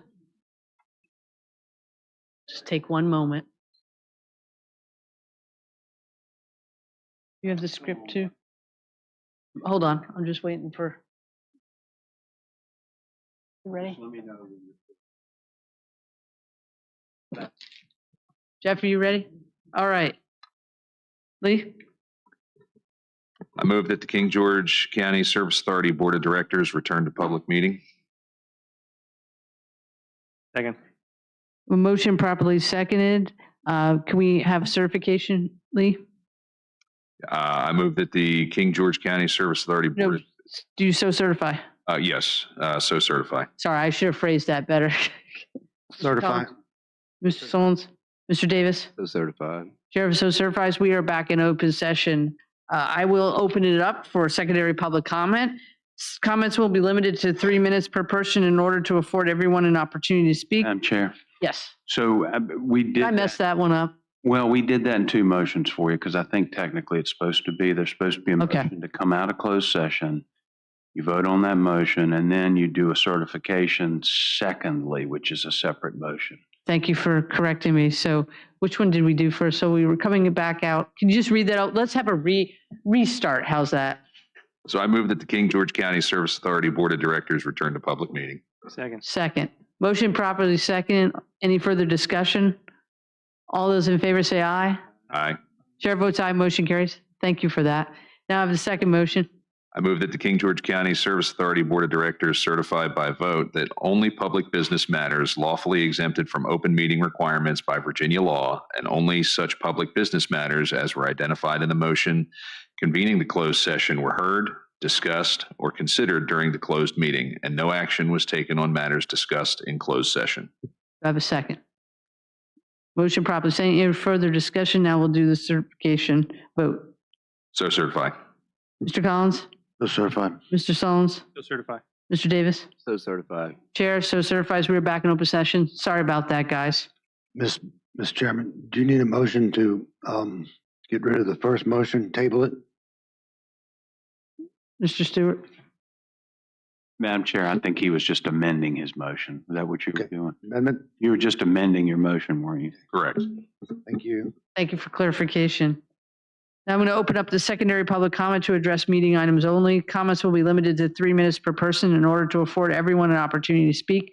Please provide your full name and district when submitting your public comment so that it can be properly recorded and included in the public record. Would anybody like to come up and give public comment? Anna Marie, would you like to come up on the Service Authority? On the Service Authority? Okay, nada en the service. Can I say another comment? No, we'll wait to that. Okay. Thank you. Anybody else like to come up and give public comment? Pastor Shaw? Anybody online? All right, did anybody get correspondence while we've been up here? That being said, I will close public comment. I will look for a motion for adjournment. Move that we adjourn the Board of Directors to Tuesday, March 18th, 2025 at 5:30 PM in the boardroom of the Revercombe Building. Do I have a second? I have a motion properly second. Any further discussion? All those in favor say aye. Aye. Chair votes aye. Motion carried. Mr. Davis. Thank you. All right, back to the Board of Supervisors agenda. We have a presentation, Ms. Carrie Eves from the GWRC. Morning, everybody.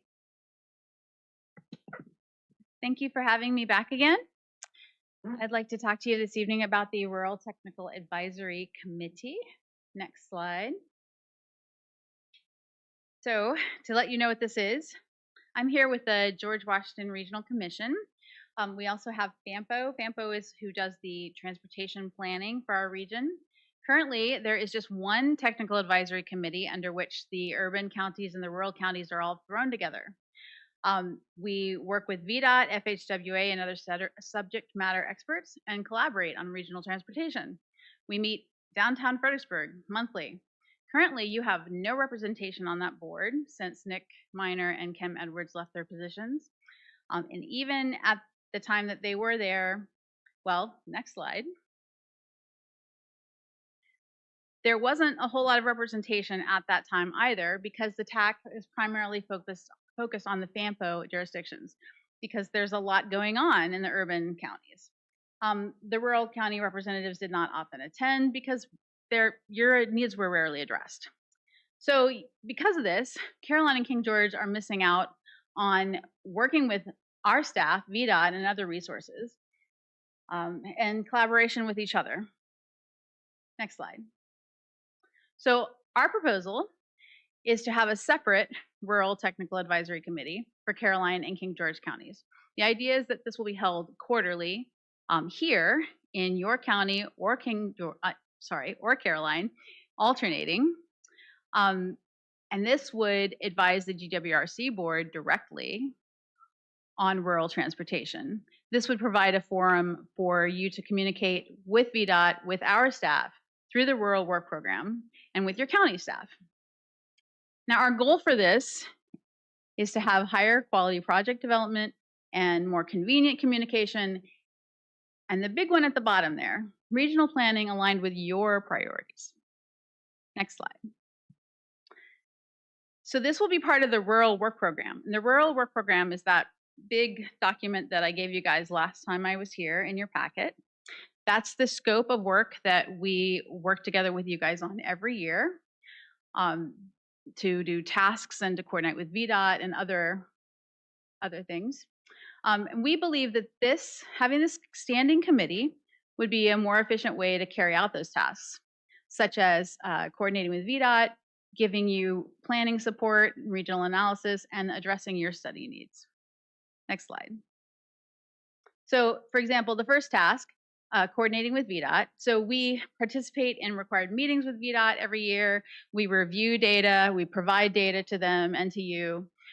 We assist in the development of project pipeline studies. We serve as a stakeholder. We work with public involvement, and we help identify growth areas. Next slide. We also provide planning support. And so we do GIS analysis and mapping for projects and initiatives. We assist in project development for smart scale, transportation alternatives, and other funding programs. And we maintain the Rural Long Range Transportation Plan, which gets updated every 5 years. Next slide. And the last thing we do is develop a task or two every year for the rural work program. We've done things like the plan that I'm going to be talking about with you later this evening. We did also the King George Courthouse plan and other things. That's some of our tasks.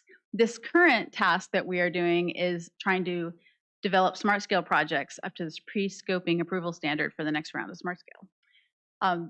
We think a standing committee would work out better for this because we could communicate with VDOT, with your locality staff, and with you much better and more frequently, and keep your board well informed to improve the application process.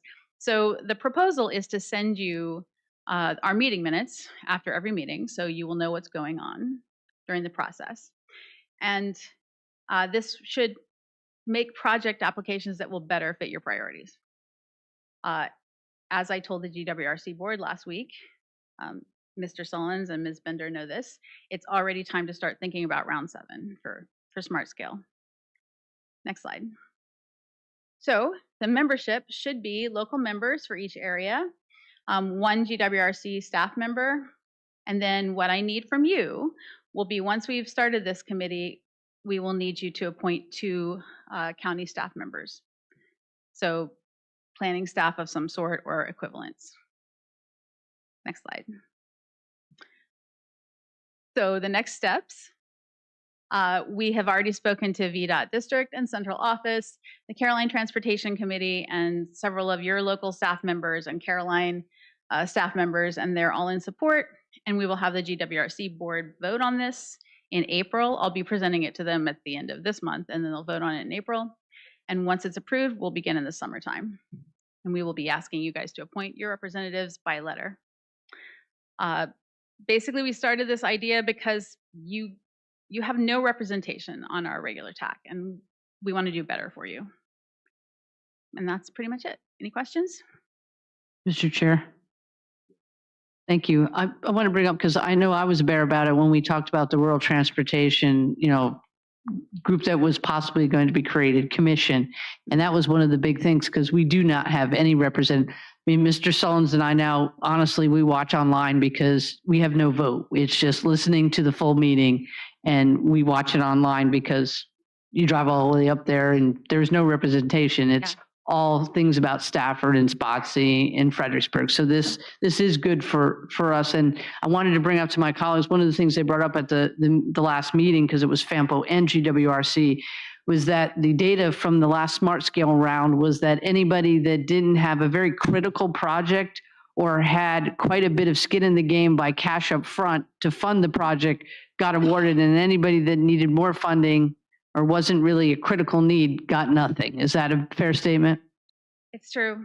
Yeah, it's true. So to do these Smart Scale projects, you have to either have a very critical need or have a lot of money up front in a kitty ready to put it to these projects. And well, a critical need, in the case of this, like Caroline, they had the top scoring project in state, and they certainly got funded because they had early coordination with VDOT, and everything was, they got it together early and often. And that's something I want to help both rural counties achieve with the committee.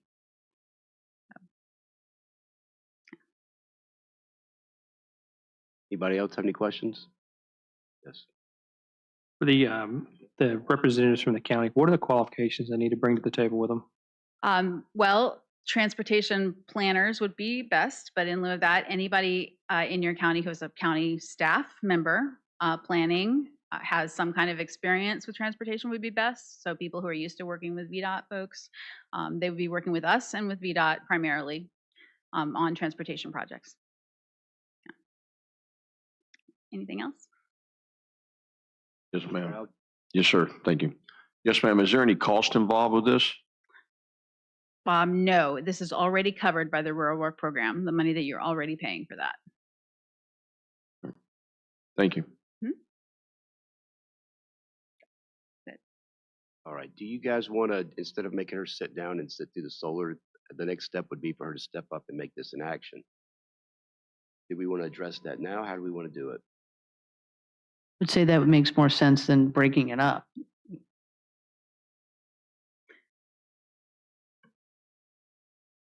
All right. In that case, what are we going to do with this? This was what it's about. The next step is we would listen to solar. They have something to talk about, and we'd make an action on this. No, it's two different things. Oh, is it? Yeah, two different things. All right. Yeah, the other item is voting on the dog-ridden bicycle pedestrian safety plan. She's presenting it, but it's a different thing. A different thing. Yeah. All right. Well, then, thank you. Thank you. Mr. Chairman, Yes. on that one that she just presented, are we going to be interested in that? I think we're already paying money into it. So do we need to bring that to an action? And then if we do, who's going to be on it? Bender?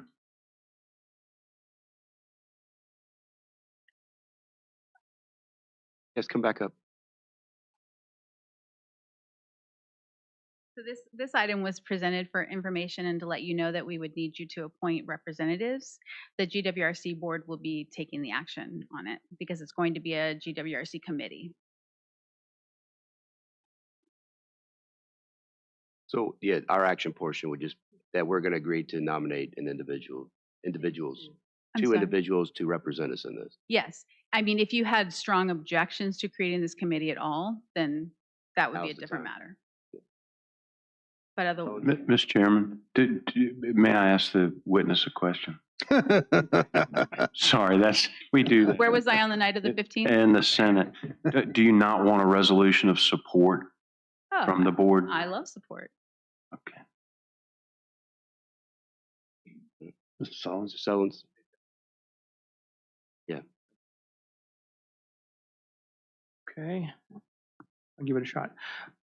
Mr. Chair, I move that the board provide a resolution of support for the Rural Transportation Work Program for King George, Caroline County, as presented tonight by Ms. Carrie Eves. Second. Motion probably second. Is there any further discussion? My only question is, how do we want to designate the two designees? One of them would be you.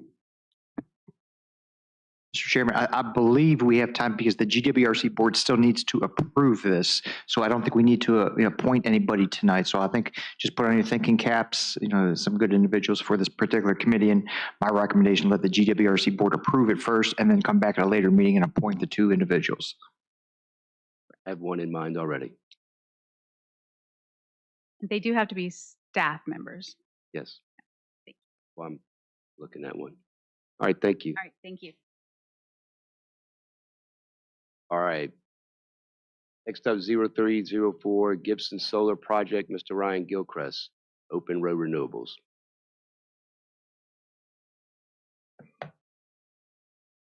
Mr. Chair, Yes. before we move on, we didn't actually vote on the resolution. It was on the table. Oh, we didn't? Oh, No. thanks. He currently has no support. Signed it. I got it, man. Thank you.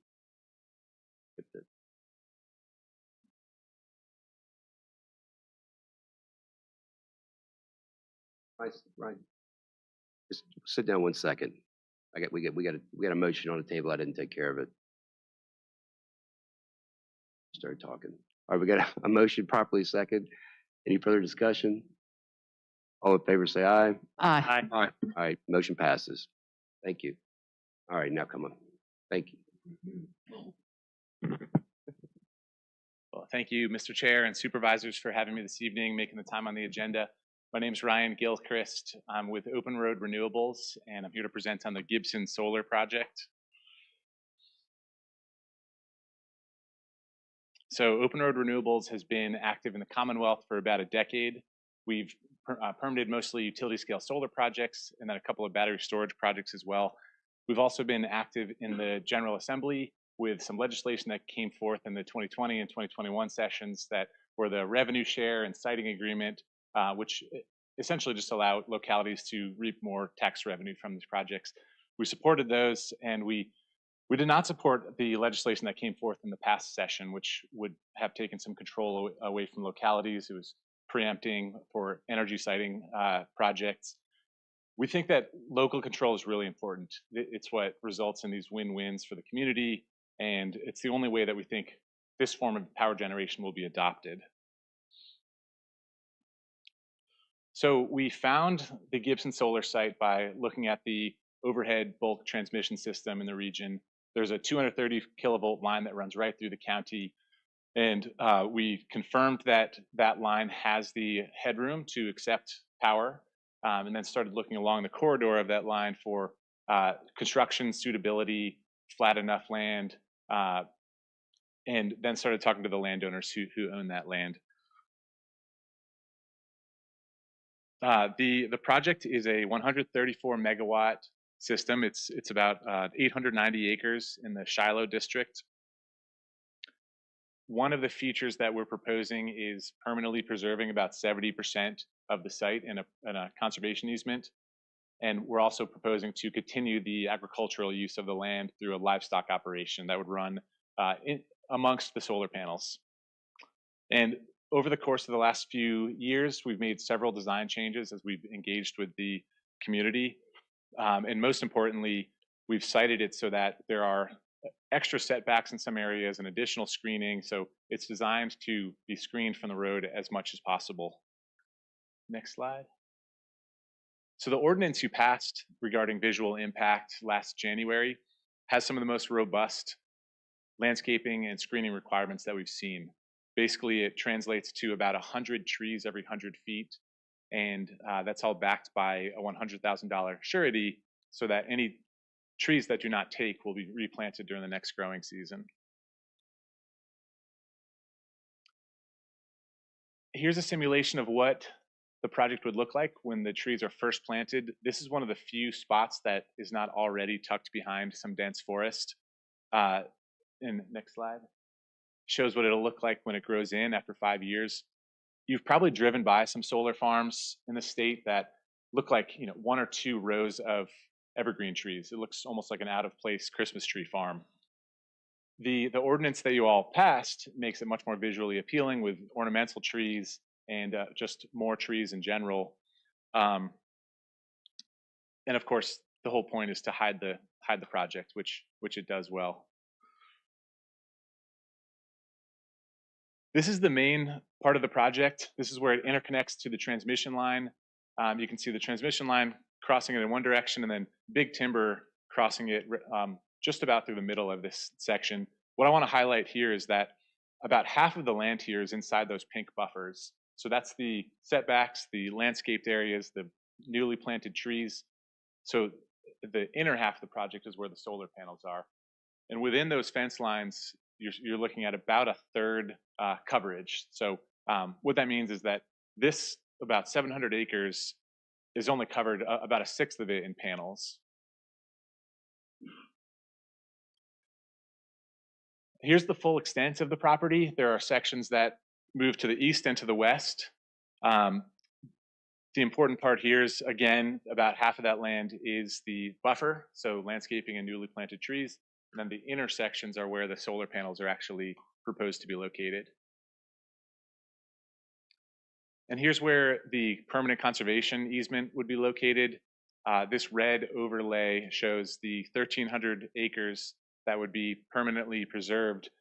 And we can do that because we would be purchasing that land. We have purchase options on that instead of lease agreements, which means we can control the destiny of that land after decommissioning. And in this case, we've committed to putting it into a permanent conservation easement.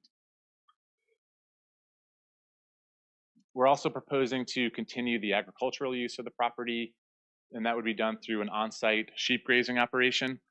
The way it works is basically just instead of mowing the grass inside the fence lines, we would have a few hundred head of sheep running rotationally grazing, where you'd have a few hundred head of sheep on a couple dozen acres in temporary fences, and they move every few days to a new section of the project. And the business case for a local farmer is that not only are they selling animal product into the market, but they're also being paid a salary to do this vegetative management. And the project also maintains the fence lines throughout the project. And this is the innovation in solar. There's so much land where, we can use it for other things like this. It's working throughout the country, and we're excited for it to gain some adoption here. And it gets to one of the points brought up earlier about land access for young farmers. It's impossible to just start up a farm out of nowhere right now. So you either can inherit land or find unique opportunities like this. One point that comes up often in our community discussions is the size of the project. It's 890 acres, and we're aware of other proposed projects in the area that are in the 150 to 200 acre range. And those are connected to the distribution system, whereas Gibson Solar would be on the transmission system. Similar to agriculture, there's this issue of scale where if you have a new agricultural enterprise, you want to have a certain head of sheep or cattle to make it worth the startup costs. Just like this project where there's a certain cost to interconnect to a higher voltage transmission line, so you need to produce a certain amount of power to make that business case. So there's this commonality between the two uses of the land. Both of them, agriculture and solar, both benefit from the scale of the project. The project has been designed to be as low impact as possible on soils, on flora, on fauna. For example, the racking systems that we've committed to are terrain following racking, so they follow the contours of the land so that you don't have to move any dirt underneath the panels. There's no cut and fill under these tracking systems. The only grading would take place where the stormwater ponds are. And in those areas, we would be stockpiling the topsoil and redistributing it on top of the subsoil after construction. All wetlands are being avoided. That's why you have these series of about 20 smaller solar farms, essentially, because we're tucking inside of wetlands instead of disturbing them. And because of that, you have much smaller individual projects, essentially, that allow wildlife like deer and other critters to pass right through the property area. We've been active in King George for about 5 years. The first 3 or so years, we're working on the real estate, doing site surveys environmentally and physical surveys. At the same time, the utility is doing their interconnection studies. After that, when we're able to speak intelligently about the project, we did go ahead and knock the door of every adjoining property owner's property. I understand from the comments earlier, there were some up on Kings Highway that we didn't reach, probably because either they weren't home or they don't actually adjoin the property. But I'd love to talk to them. If anyone's listening, please email me at ryan@openroadrenewables.com and we can set up a meeting. But since that, we submitted the permit application around that same time as knocking on all the neighbors' doors. And we've held 3 community meetings since then. We've done site walks with the county, the Tri-County Soil and Water Conservation District, and presented to the Northern Neck Land Conservancy, just involving as many stakeholders as possible. We're actually having a 4th community meeting right next door at the library. It'll be March 27th, Thursday evening, from 4:30 to 7:30. Just like the other meetings, it'll be an open house where we'll have site plans set up around the room and a number of open road people and environmental consultants there just to answer any questions. So the public can just wander in and wander out anytime between 4:30 and 7:30 on March 27th.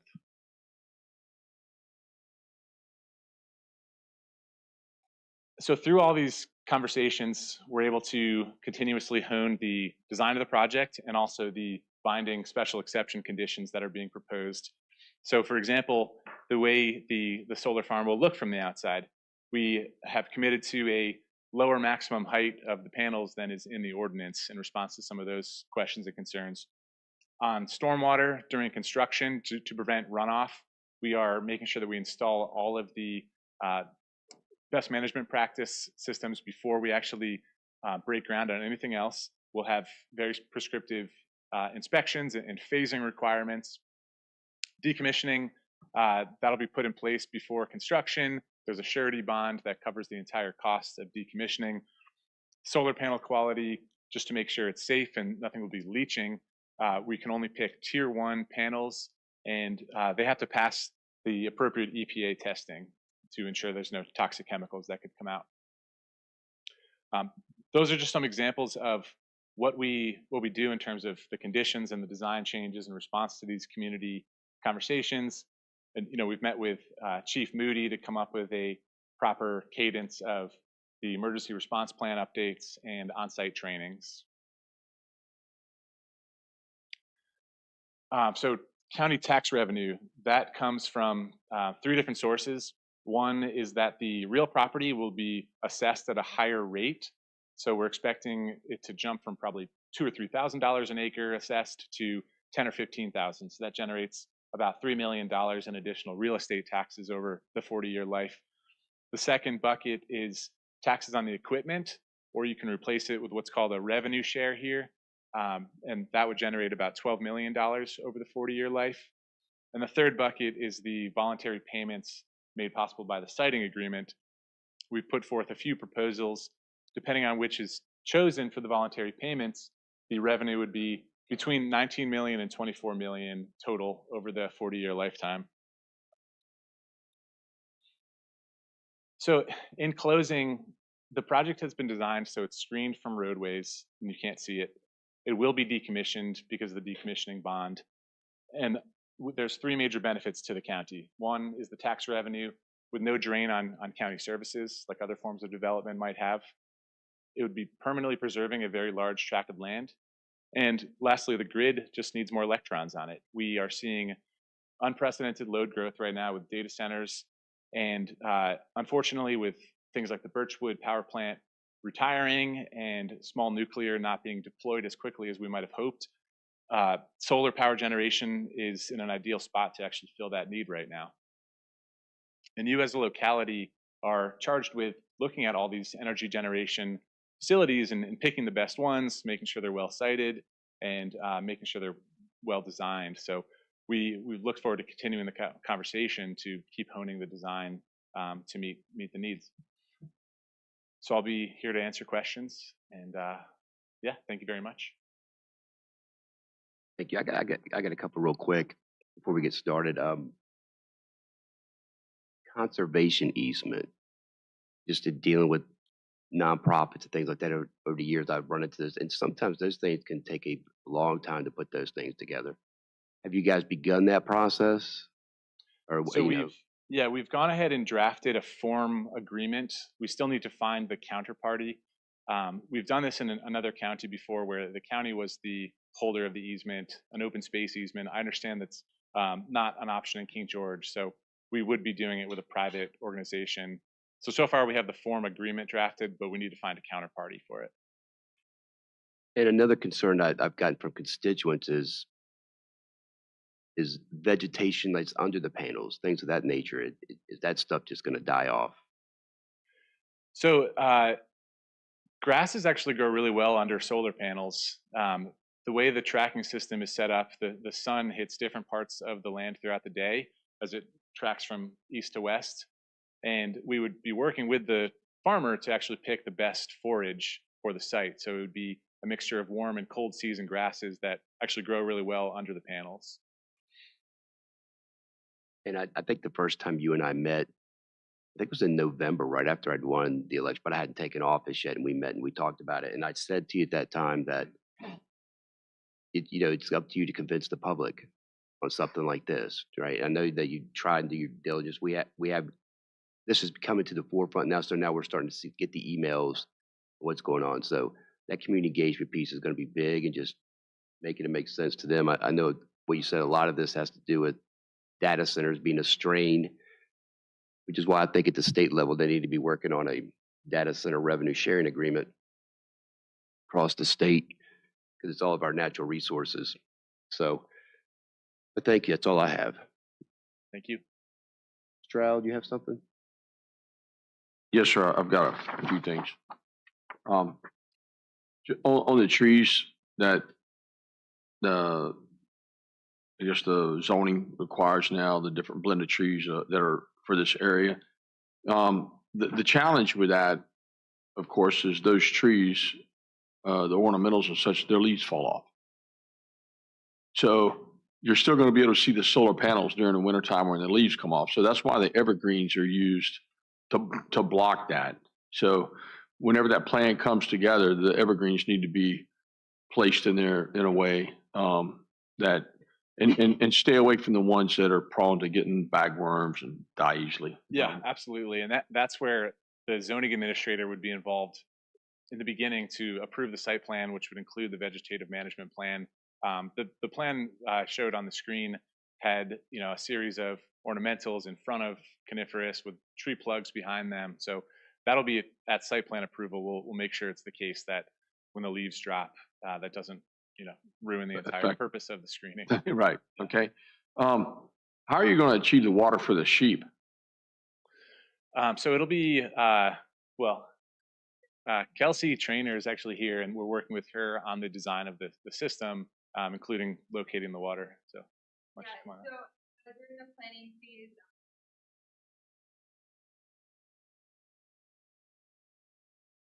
Kelsey Trainer Brown, the grazer on the project. So basically, during planning, I'm going to tell them, hey, I want water here, I want water here. So I'll have access to water on different parcels throughout the site. And then I will just have a huge movable tank that I will basically move with like the troughs around when they're currently like being rotated through and grazing. Because obviously I'm not going to be able to have, like water troughs, like I have permanent troughs at like ball waters at my farm. Obviously I'm not going to be able to have that set up just because of how small I'm going to probably be grazing and moving them. So I'll just have movable troughs as well that I'll move with them. Yeah, I mean, during the winter, of course, things freeze up and stuff like that. That's why. Yeah. So I'll be out there daily, checking morning, night, probably at all. Well, no, not probably at all times. So it will be my full-time job at that point. So. Thank you, ma'am. You're welcome. Aren't you a school teacher? Yes, sir. I am. I'm an ag teacher, an FFA advisor at Caroline High School. So Doing kid tours and stuff out there. yes. All right. Thank you, ma'am. You're welcome. So the project, the panels have 40-year life, or you're going to be rotating them out, but the plan is that it's active for 40 years. Correct. Okay. So it may seem preemptive, but with what you guys do, I'm thinking that you guys are already looking where your next project is. And I'm curious where that's at. Is it in King George? So no, we operate. We basically look at a new market every few years, and we took a look at Virginia about 10 years ago and started locating sites. This would actually be the last site that we would build on for quite some time. If you've heard much about the interconnection queue, building new power plants, there's so many power plants that have been proposed in the last few years that they're basically halting studies right now until they clear the queue. So it's a tough business case to make now to put new projects into that preliminary phase. So we're taking a pause after this. We're going to do our best work on this and take a pause for a while. Interesting. And so some of the concerns that were fielded was the leaching. So you said a tier 1 panel. And I know whenever you have the opportunity to meet with some of the people that call and the emails that was received that was read earlier from Ms. Moore, that was one of her concerns, is the leaching and it getting into the water system and all that kind of stuff. So that's is a concern, isn't a concern. I don't know. So there are a lot of different panels on the market, and there's a very small number of manufacturers that make it onto this tier 1 list that's published every year. And then beyond that, one of the conditions that I passed out here is passing a test that the EPA has called the Toxic Characteristic Leaching Protocol test or similar. So that sort of test, basically it grinds up materials, it pours water through it in a centrifuge for hours, it tests the water that comes out of it to make sure there are no toxic chemicals present. So the panels would have to actually pass that test. So it'd be only the best panels on the market. That makes me concerned about the panels that are all over the houses in the neighborhoods. I think that residential installers are usually very reputable too, and they're probably choosing from the same tier 1 list, if I had to guess. All right, that's all the questions I have. Thank you, sir. Bender? Yes, thank you.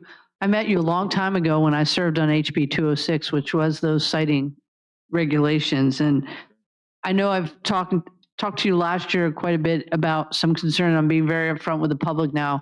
I mentioned big timber and the amount of money that the county has put in through the smart scale or projects, the road projects to upgrade that and to make sure that was taken care of and to address concerns of the residents about the high construction traffic and there's the portion on Route 3 that has the loblollies that look like they're about ready to fall, and to make sure that the screening was kept there because those trees are probably done. So I do appreciate you listening to those concerns and some of the concerns my colleague have put in, and you've put that in there. But how do you address the concerns, some of those that you have heard? Those 2 letters I wrote, I've heard some of those questions from others just in a phone call. It wasn't in an email. So I hopefully those folks that were reaching out to us can talk to you, but it might be something that you need to address in a public hearing, which I'm sure will think about and be able to address that. But those are some concerns that will be brought up. Now, I do have specific questions for you tonight. I was asked by many folks, and I think I asked you once, can you scale back the project? Can you make it not as much acreage and still be successful in the project or do what you need to do with the energy generation? So really, unfortunately, probably not. We have to have this certain 134 megawatt size to have it make sense to actually build the interconnection equipment. Condensing the array, would cut into some of these setbacks. It's a give and take between trying to make sure it's as tucked away from roads as possible and being so spread out from a top down. But yeah, the 890 acres would be tough to condense from there. And then, as we know, with most solar projects, you're not the final owner, correct? There will be sold off to somebody. Do you have that person yet, or do we make sure that if we agree to this in the conditions, they do transfer to the new owner, knowing that usually the developers of solar projects aren't the final owner? That's exactly right. So the last line of the conditions, I believe, just says all of these transfer to the assignee. And the way it works is the project is under an LLC called Gibson Solar LLC, and that entire company is transferred to the long-term owner. So everything that's taken place, whether it's environmental surveys or real estate agreements with the landowners or these binding conditions, that all transfers to the long-term owner. Mr. Chair, I think Matt wants to clarify something on my question. Thank you, Mr. Chair. So I know Mr. Gilchrist and I've had some discussions, and this is just from past experience. One of our early conversations on was who's going to own this and who's going to own it at the time of site plan submission. That is key, because if it is a private entity and they submit it in, the site plans are based off of, and building permits are based off of cost of project, size of project. If this gets turned over to somebody like Dominion, who's SEC regulated, they don't pay a dime in application fees. So one of our early conversations were in this siting agreement, it will be a private entity when it goes through the permitting process to ensure that the county does not lose out on what could be hundreds of thousands of dollars of permit fees. Madam Chair, also with regard to the conditions, they run with the land, not the person. Just so you all know that there have been attempts to say these conditions, only this person can run it. As far as I know, that's unenforceable. Those conditions apply to the land, period, regardless of who owns it. Thank you for clarifying, because that is a conversation I get a lot. And then who's responsible at the very end? If you're not the owner and the panels, at year 40 and they have to decommission, to make sure that the county or possibly the former landowner aren't under, have to pay for it. So that's why I asked those questions. So I've been receiving, as I'm sure my colleagues have been receiving, a lot of phone calls in the last week. Absolutely, and that you all put that in the ordinance. You were very careful to make sure the entire cost of decommissioning is set aside in a surety bond. So that'll be in place at year 40 also. I know I pushed that, especially being on that committee. I learned a lot about it. Now, one other thing is your project will supply to the battery storage too, to be honest, and because you got to store the power you're sending, right? Or does it go directly to the transmission lines, or is it a little bit of both? Directly to the transmission lines, just like any other power plant. That battery storage project that you all looked at recently will, when it's storing power, it's drawing from everywhere, whether that's the Lake Anna plant or somewhere in Northern Virginia. The electrons are put onto the grid wherever they're generated, and they're taken off the grid wherever they're needed.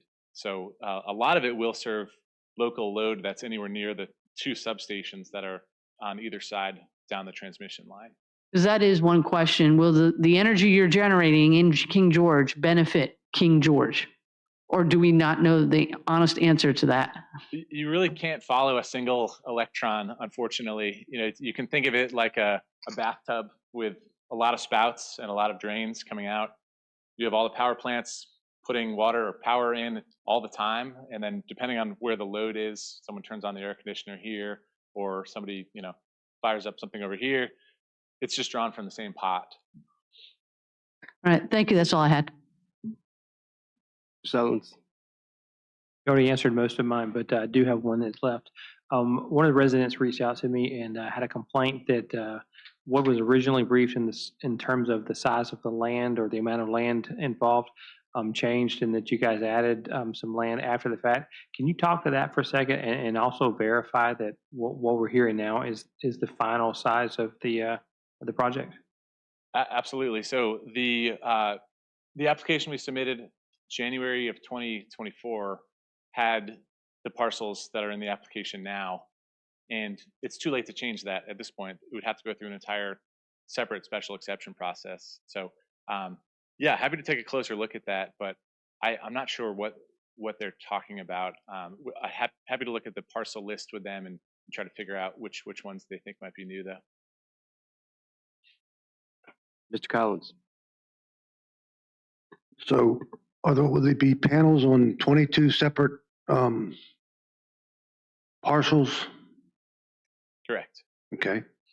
And so from what I see, driving down Route 3, it's on one side of Route 3, it's on Round Hill, it's on Prim, Big Timber, and so if you go down there, you'll see the the public hearing notices throughout there, which a lot of people are speaking in regards to the rural nature. And I haven't heard anybody that's for it. Everyone I've heard is against it. I like if it happened to do the farming, but I can't support it because it's, number one, it's too big, it's too many parcels, and the people don't want it. So that's where I'm at. It. If you want to say more, you can. Okay. Mr. Stroud? I haven't, no, by the way. So you knocked on these doors and you spoke to these people. Do you have a roster with like a date and who you spoke to or anything like that? And if we could get get a copy of it or something. That way, whenever people call something, they say, well, nobody talked to me. You know, we see, oh, your name's right here on the list. They spoke to you this date. And if they say, well, no, they didn't or whatever. I mean, just some way to say, yeah, you did.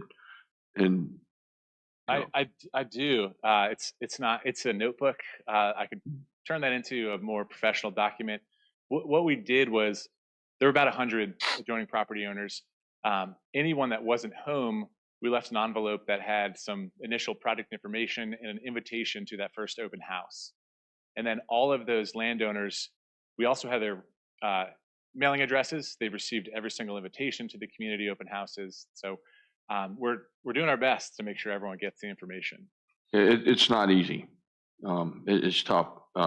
Sometimes get people involved until the last minute. Then, so, but you know, if you have a record of that, it may be handy.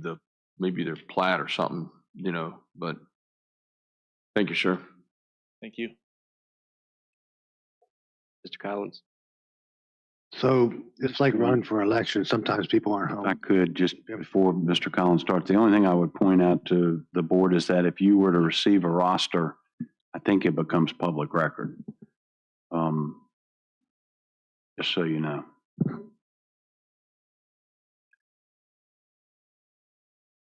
Kind of messed up my train of thought. So you cannot condense it on one piece of property? Unfortunately not. There has to be a certain distance between the rows of panels so they don't shade each other.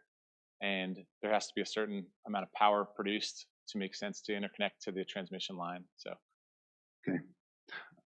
When the time comes, I'll be a hard no. Sorry.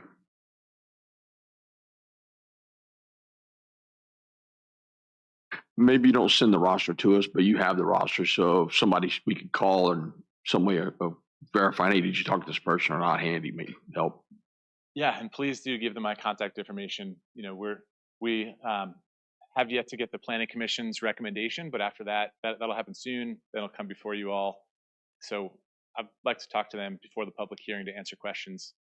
Tends to be a lot better that way because a lot of these questions have pretty simple answers, and if somebody goes down a Google rabbit hole, they might get different answers. Well, if one person asks a question, that doesn't mean that at a public hearing, 50 other people aren't going to ask the same one. Sure. So, yep.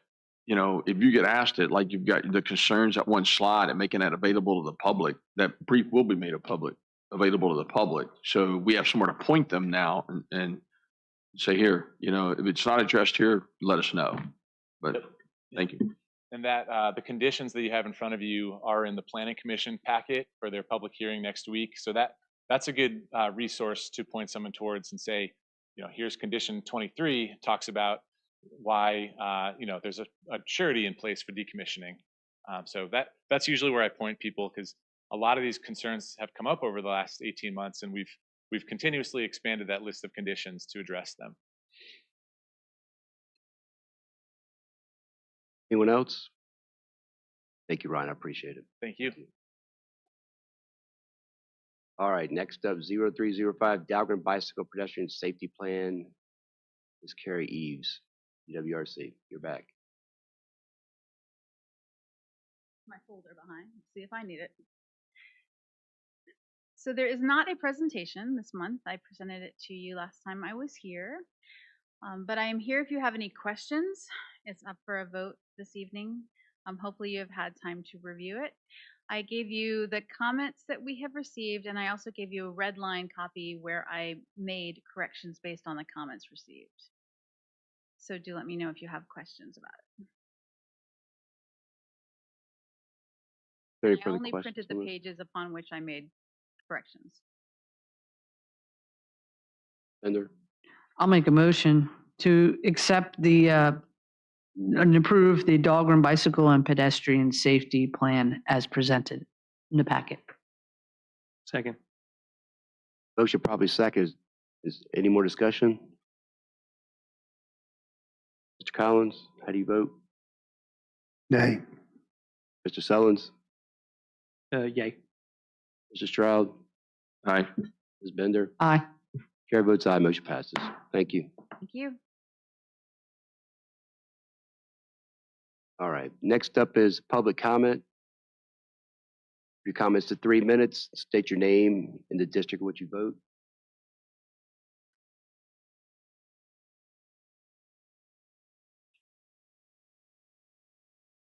I'm not supposed to be there? No.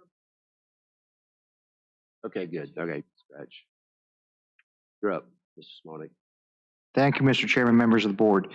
So first item on at your seats tonight is initiating resolution 03-25. So this was, as we know, there are a couple data center applications that are coming in.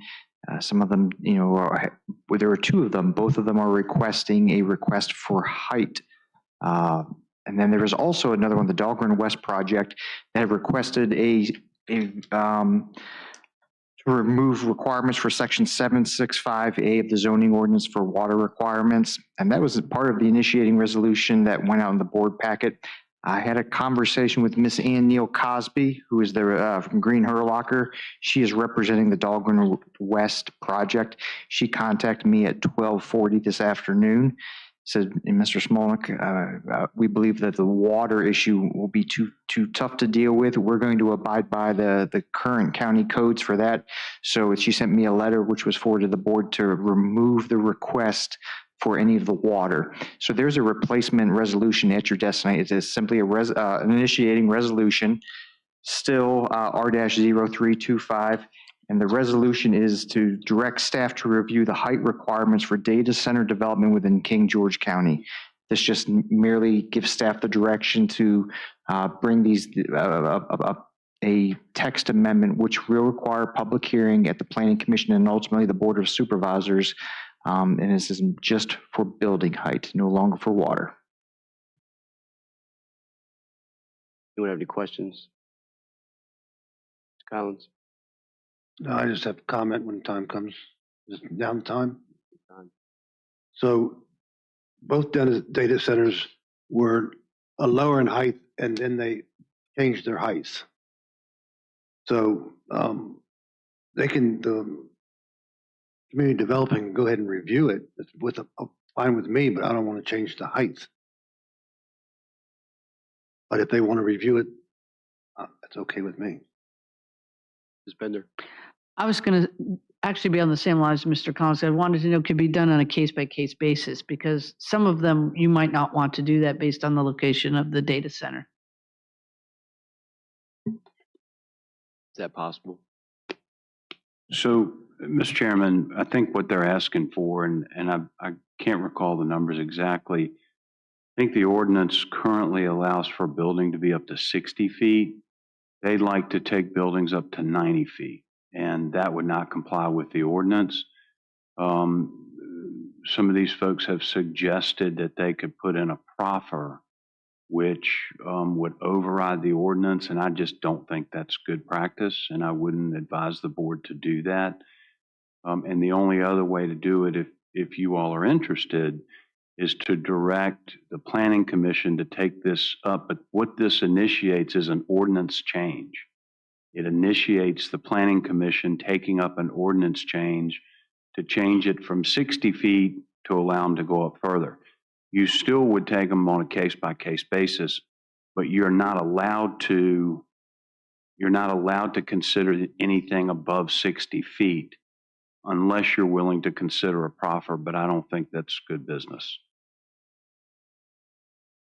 So this would just allow it to be heard on a case-by-case basis. It does not say it's a blanket for everybody, correct?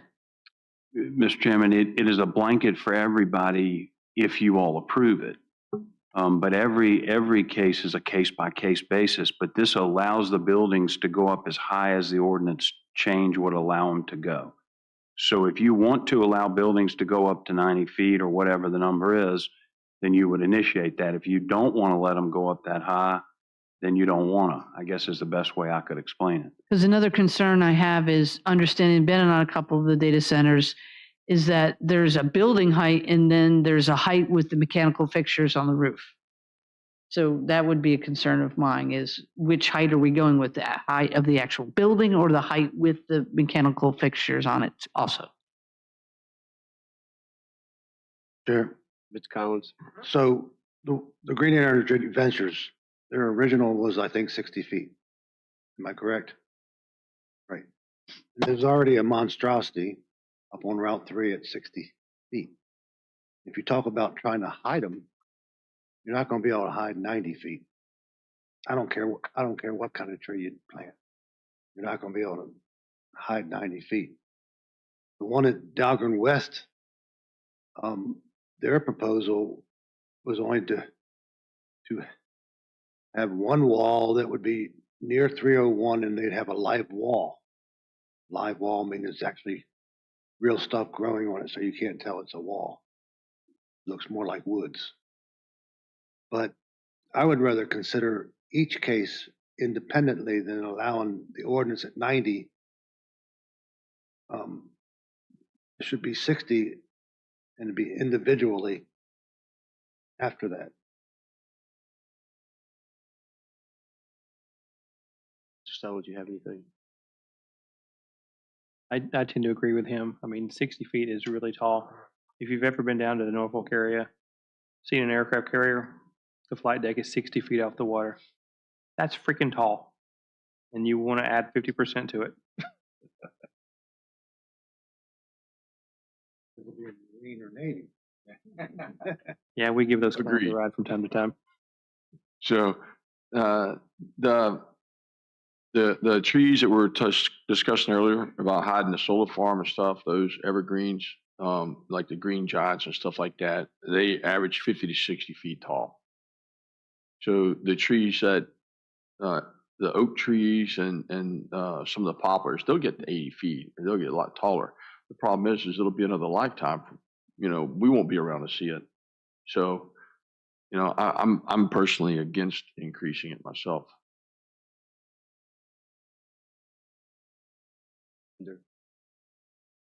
I have some concerns about it, especially understanding that there is operational equipment on the top, which we don't know how big that could be. It could make it 90 plus 20 more feet. I think it's the will of the board that we'd like to look at this on a case-by-case basis and not make it something universal. You can do that. You can do that. You could still do that through a proffer if you decided you wanted to. And that can override the ordinance. It's just, you can do that if you want to do it. So then you wouldn't want to take action on this and ask them to review or initiate an ordinance change on this issue, what I'm hearing. I think we feel like we're opening up a can of worms once we change that, the ordinance, and then to 90 feet. And I feel like it goes against our vision and keeping the county with a rural atmosphere.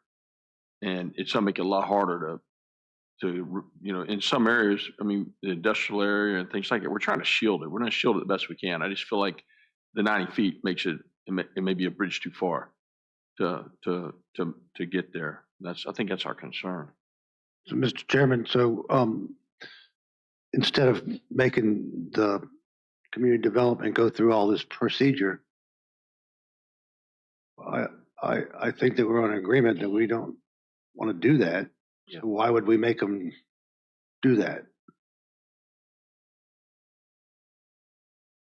Yes, Mr. Chairman, this was a request of a couple applicants to see if you all would consider allowing buildings up to 90 feet And so Mr. Smolnick brought this forward at their request to see if the board wants to do it. And if you're not interested, I wouldn't put the community development staff through it because it's a lot of work. I want to ask a little bit more detail from you. You said you wouldn't recommend be having to pay through proffers. And so, just expand on why you would, why that's a. Well, my sense is there's a case out there that says the proffer can override the ordinance if the board does it. That seems to me just to be kind of arbitrary. And when a board is challenged, everything you all do as a legislative matter, it's presumed to be correct. And the standard for you all to be challenged in court is that you were making arbitrary and capricious decisions. When you have an ordinance, it's clear what your county law is. And then when you go against that county ordinance and accept a proffer in one case, I think there is a better likelihood that a court could find that that decision was arbitrary and capricious. And so I don't think it's good policy. That's just me as a lawyer's opinion. The developers' lawyers will tell you they think is great. Two, I think whatever your law is that we all have to live by, everybody should have to live by it. And it becomes, could be considered capricious or arbitrary if one person is granted something through a proffer when your county ordinance states differently. Am I explaining that clearly? Yes. So what I heard is that we don't want to accept a proffer either because it's still going to allow them to reach the heights that we don't want. Well, I think it just appears arbitrary when you do it through a proffer and it's contrary to your ordinance. If you all have any idea you ever want to allow 90 feet, then I would do it through a text amendment change in the ordinance. If you don't want to consider 90 feet, then I wouldn't waste my time. Maybe that's a better, clearer way to say it. But if you consider a change to 90 feet, then you're opening up the door to buildings 90 feet in height. Hotels, on and on. Right now, sorry, Mr. Chairman, may I have the floor for just, right now, the fire department wants a hook and ladder or a truck. So if you start doing 90 feet buildings, they need 3 of them. If they're going to be buildings all over the place with their 90 feet. So it even, not only does it change what we believe that we want no more than 60, but it also has problems with down the line. It could have problems with that type of stuff. Yes, sir. I think what we're agreeing to though is that if we don't want the text amendment, that means we also aren't like 6 months from now going to accept a proffer to get there. I would agree. I would agree.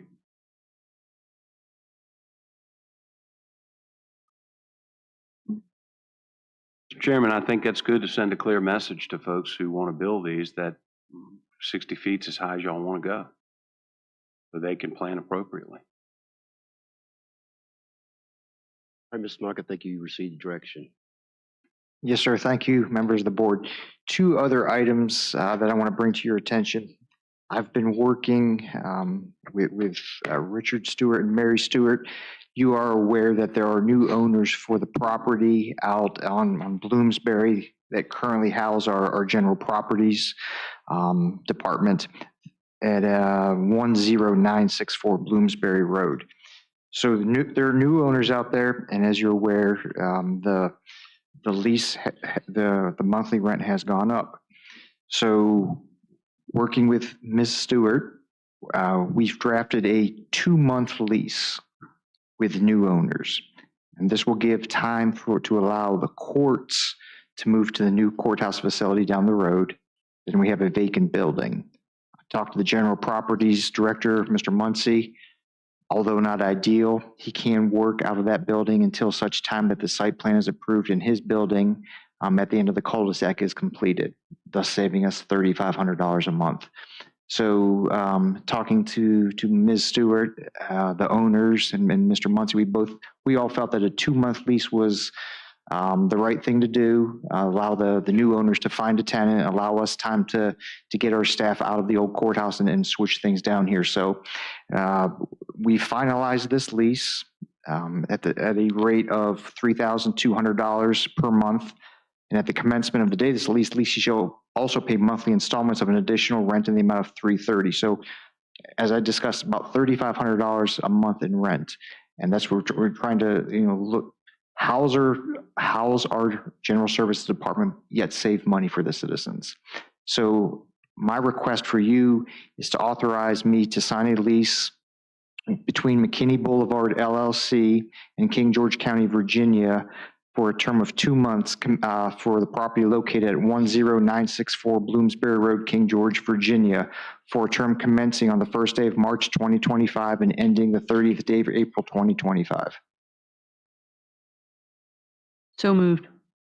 Second. Mr. Chairman, just so you all know, the lease expired.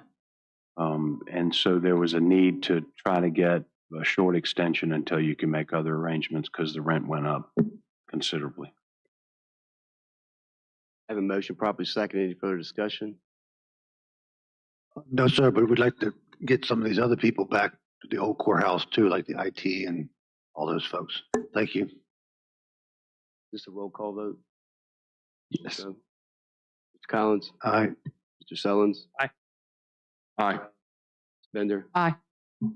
Chair votes aye. Motion passes. One more item, Mr. Chairman. So as you know, we are in the process of developing our new courthouse. The board has met with a few individuals to serve as a third-party consultant on behalf of the county. This board chose individual Mr. Jeff Frazier with Commonwealth Building Solutions.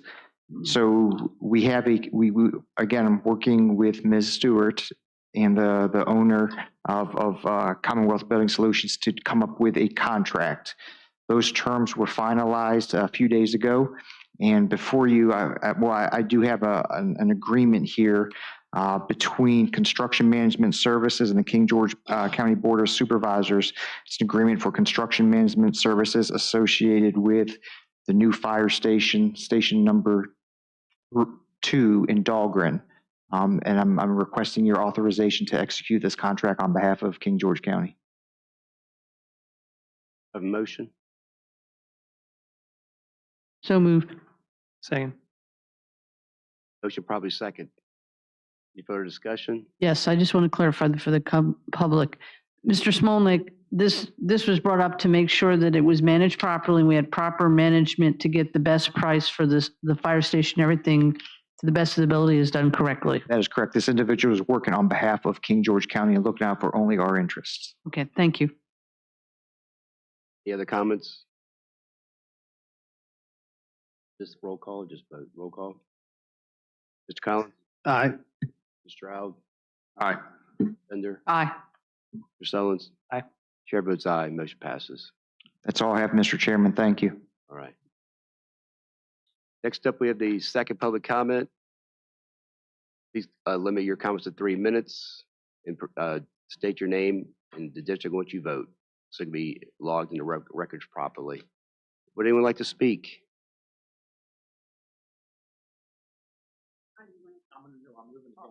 Thank you. I was going to let you talk. I want to thank you for your, well, my name is Ana Maria Lobol. I live in Presidential Lakes. I want to thank you for your service to the community. But the citizens of King George are not happy with your decisions about the lithium batteries. You approved this project without asking the citizens of the county for their opinion. The people of King George elected you to make good decisions for the county. I know you probably worry about the county landfill revenue. The landfill started 32 years ago and generated $7.5 million a year for all those years. In 2019, the county debt was $113 million. This debt has been paid by the revenue from the county landfill. This revenue will end in 9 or 10 years, but you're still adding more debt. We have a new courthouse and many more things you want to build. About the lithium batteries, are you going to provide special training for our emergency service people, like fire, rescue, sheriff's department? Will need special equipment to deal with any emergencies with these batteries. Also, they will need more water and will need more money for these expenses. Also, I want to ask you tonight, I see the solar panels and the lithium batteries and the data centers. Who benefits for this? Is this benefit the citizen of King George, or will benefit the Dominion Energy of Virginia? We will get more cheap, because my bills, my electric bills for the last 2 months has been extremely almost $400, $350. And I don't know, by doing all these things, our bills will be lower. Thank you. Mr. Stroud. Yes, ma'am. Ms. Lobos, the things that you mentioned, with the exception of the bill being lower, those things were addressed whenever they came and briefed us last time regarding the training and the water, and all those things were addressed, and they'll be addressed again whenever they come back. I don't believe we approved that. They just came in. It's still got to go to public hearing as well. Correct?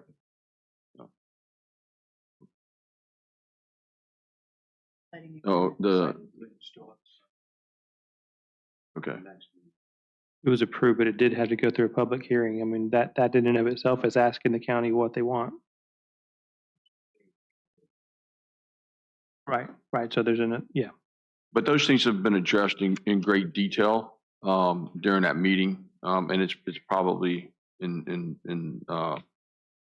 the meeting minutes regarding the benefit to the county. One thing that does benefit is whenever electricity has to travel, and I'm not here defending them. I'm just saying electricity has to travel a long distance. It gets weaker the further it travels. Like the longer an extension cord at your house. If you have a 25-foot one, you're going to get the full power pretty much for the 25-foot. If you get a 100-foot extension cord, you have to get a bigger cord with a larger size copper cable in there to be able to carry that electricity to the end. So by us having power sources local to the county, if there's an outage somewhere between us and Lake Anna, and we have power here local, then we're going to get the power before it goes to Fredericksburg or somewhere else, because we're between that source and the power, I believe. It helps provide redundancy. So I don't know about the cost, but at least having the redundancy would, I believe, benefit the grid, as the guy described earlier. I'll just say, if this goes through to the end, all that stuff about training our firemen, it's all wrapped up in there, how it's continuous training. It's not a one-time thing, it's continuous. It's gear for those situations. It's a constant ongoing thing. There's drainage put in to where they can collect any kind of water runoff that would come, and that water would be stopped there, would be tested there before it go anywhere else. Also on that, like I asked the question, there is no water sprayed on the fire. So there's no runoff from the water from the hose coming out of the fire truck. They're spraying the containers beside it. If the container here is on fire, they're spraying the other ones just to cool them off. This container here is waterproof that is on fire. So there's nothing coming out of the container running into the soil and going to the ground. So all these things that we've made them jump through hoops to prepare to make sure all those things would be answered. Make sense? Maybe. All right. Anybody else? I have a motion for adjournment. Make the motion, but I have a question first. The end of the agenda here says March 18th, but we actually have a joint meeting on March the 10th with the school board, so that will be our next meeting, correct? That is correct. We confirmed the joint meeting with the board, so next meeting would be the 10th. Yes, sir. Okay, sounds good. And Mr. Chair, make a motion that we adjourn the board of directors till Monday, March 10th, 2025 at 5:30 p.m. in the boardroom of the Rivercombe Building. The Board of Supervisors? I'm sorry? Said directors. Shoot, you're right. Board of Supervisors. Second. Mistype. Motion probably second. Any discussion? Everyone in favor say aye. Aye. Meeting adjourned. Thank you.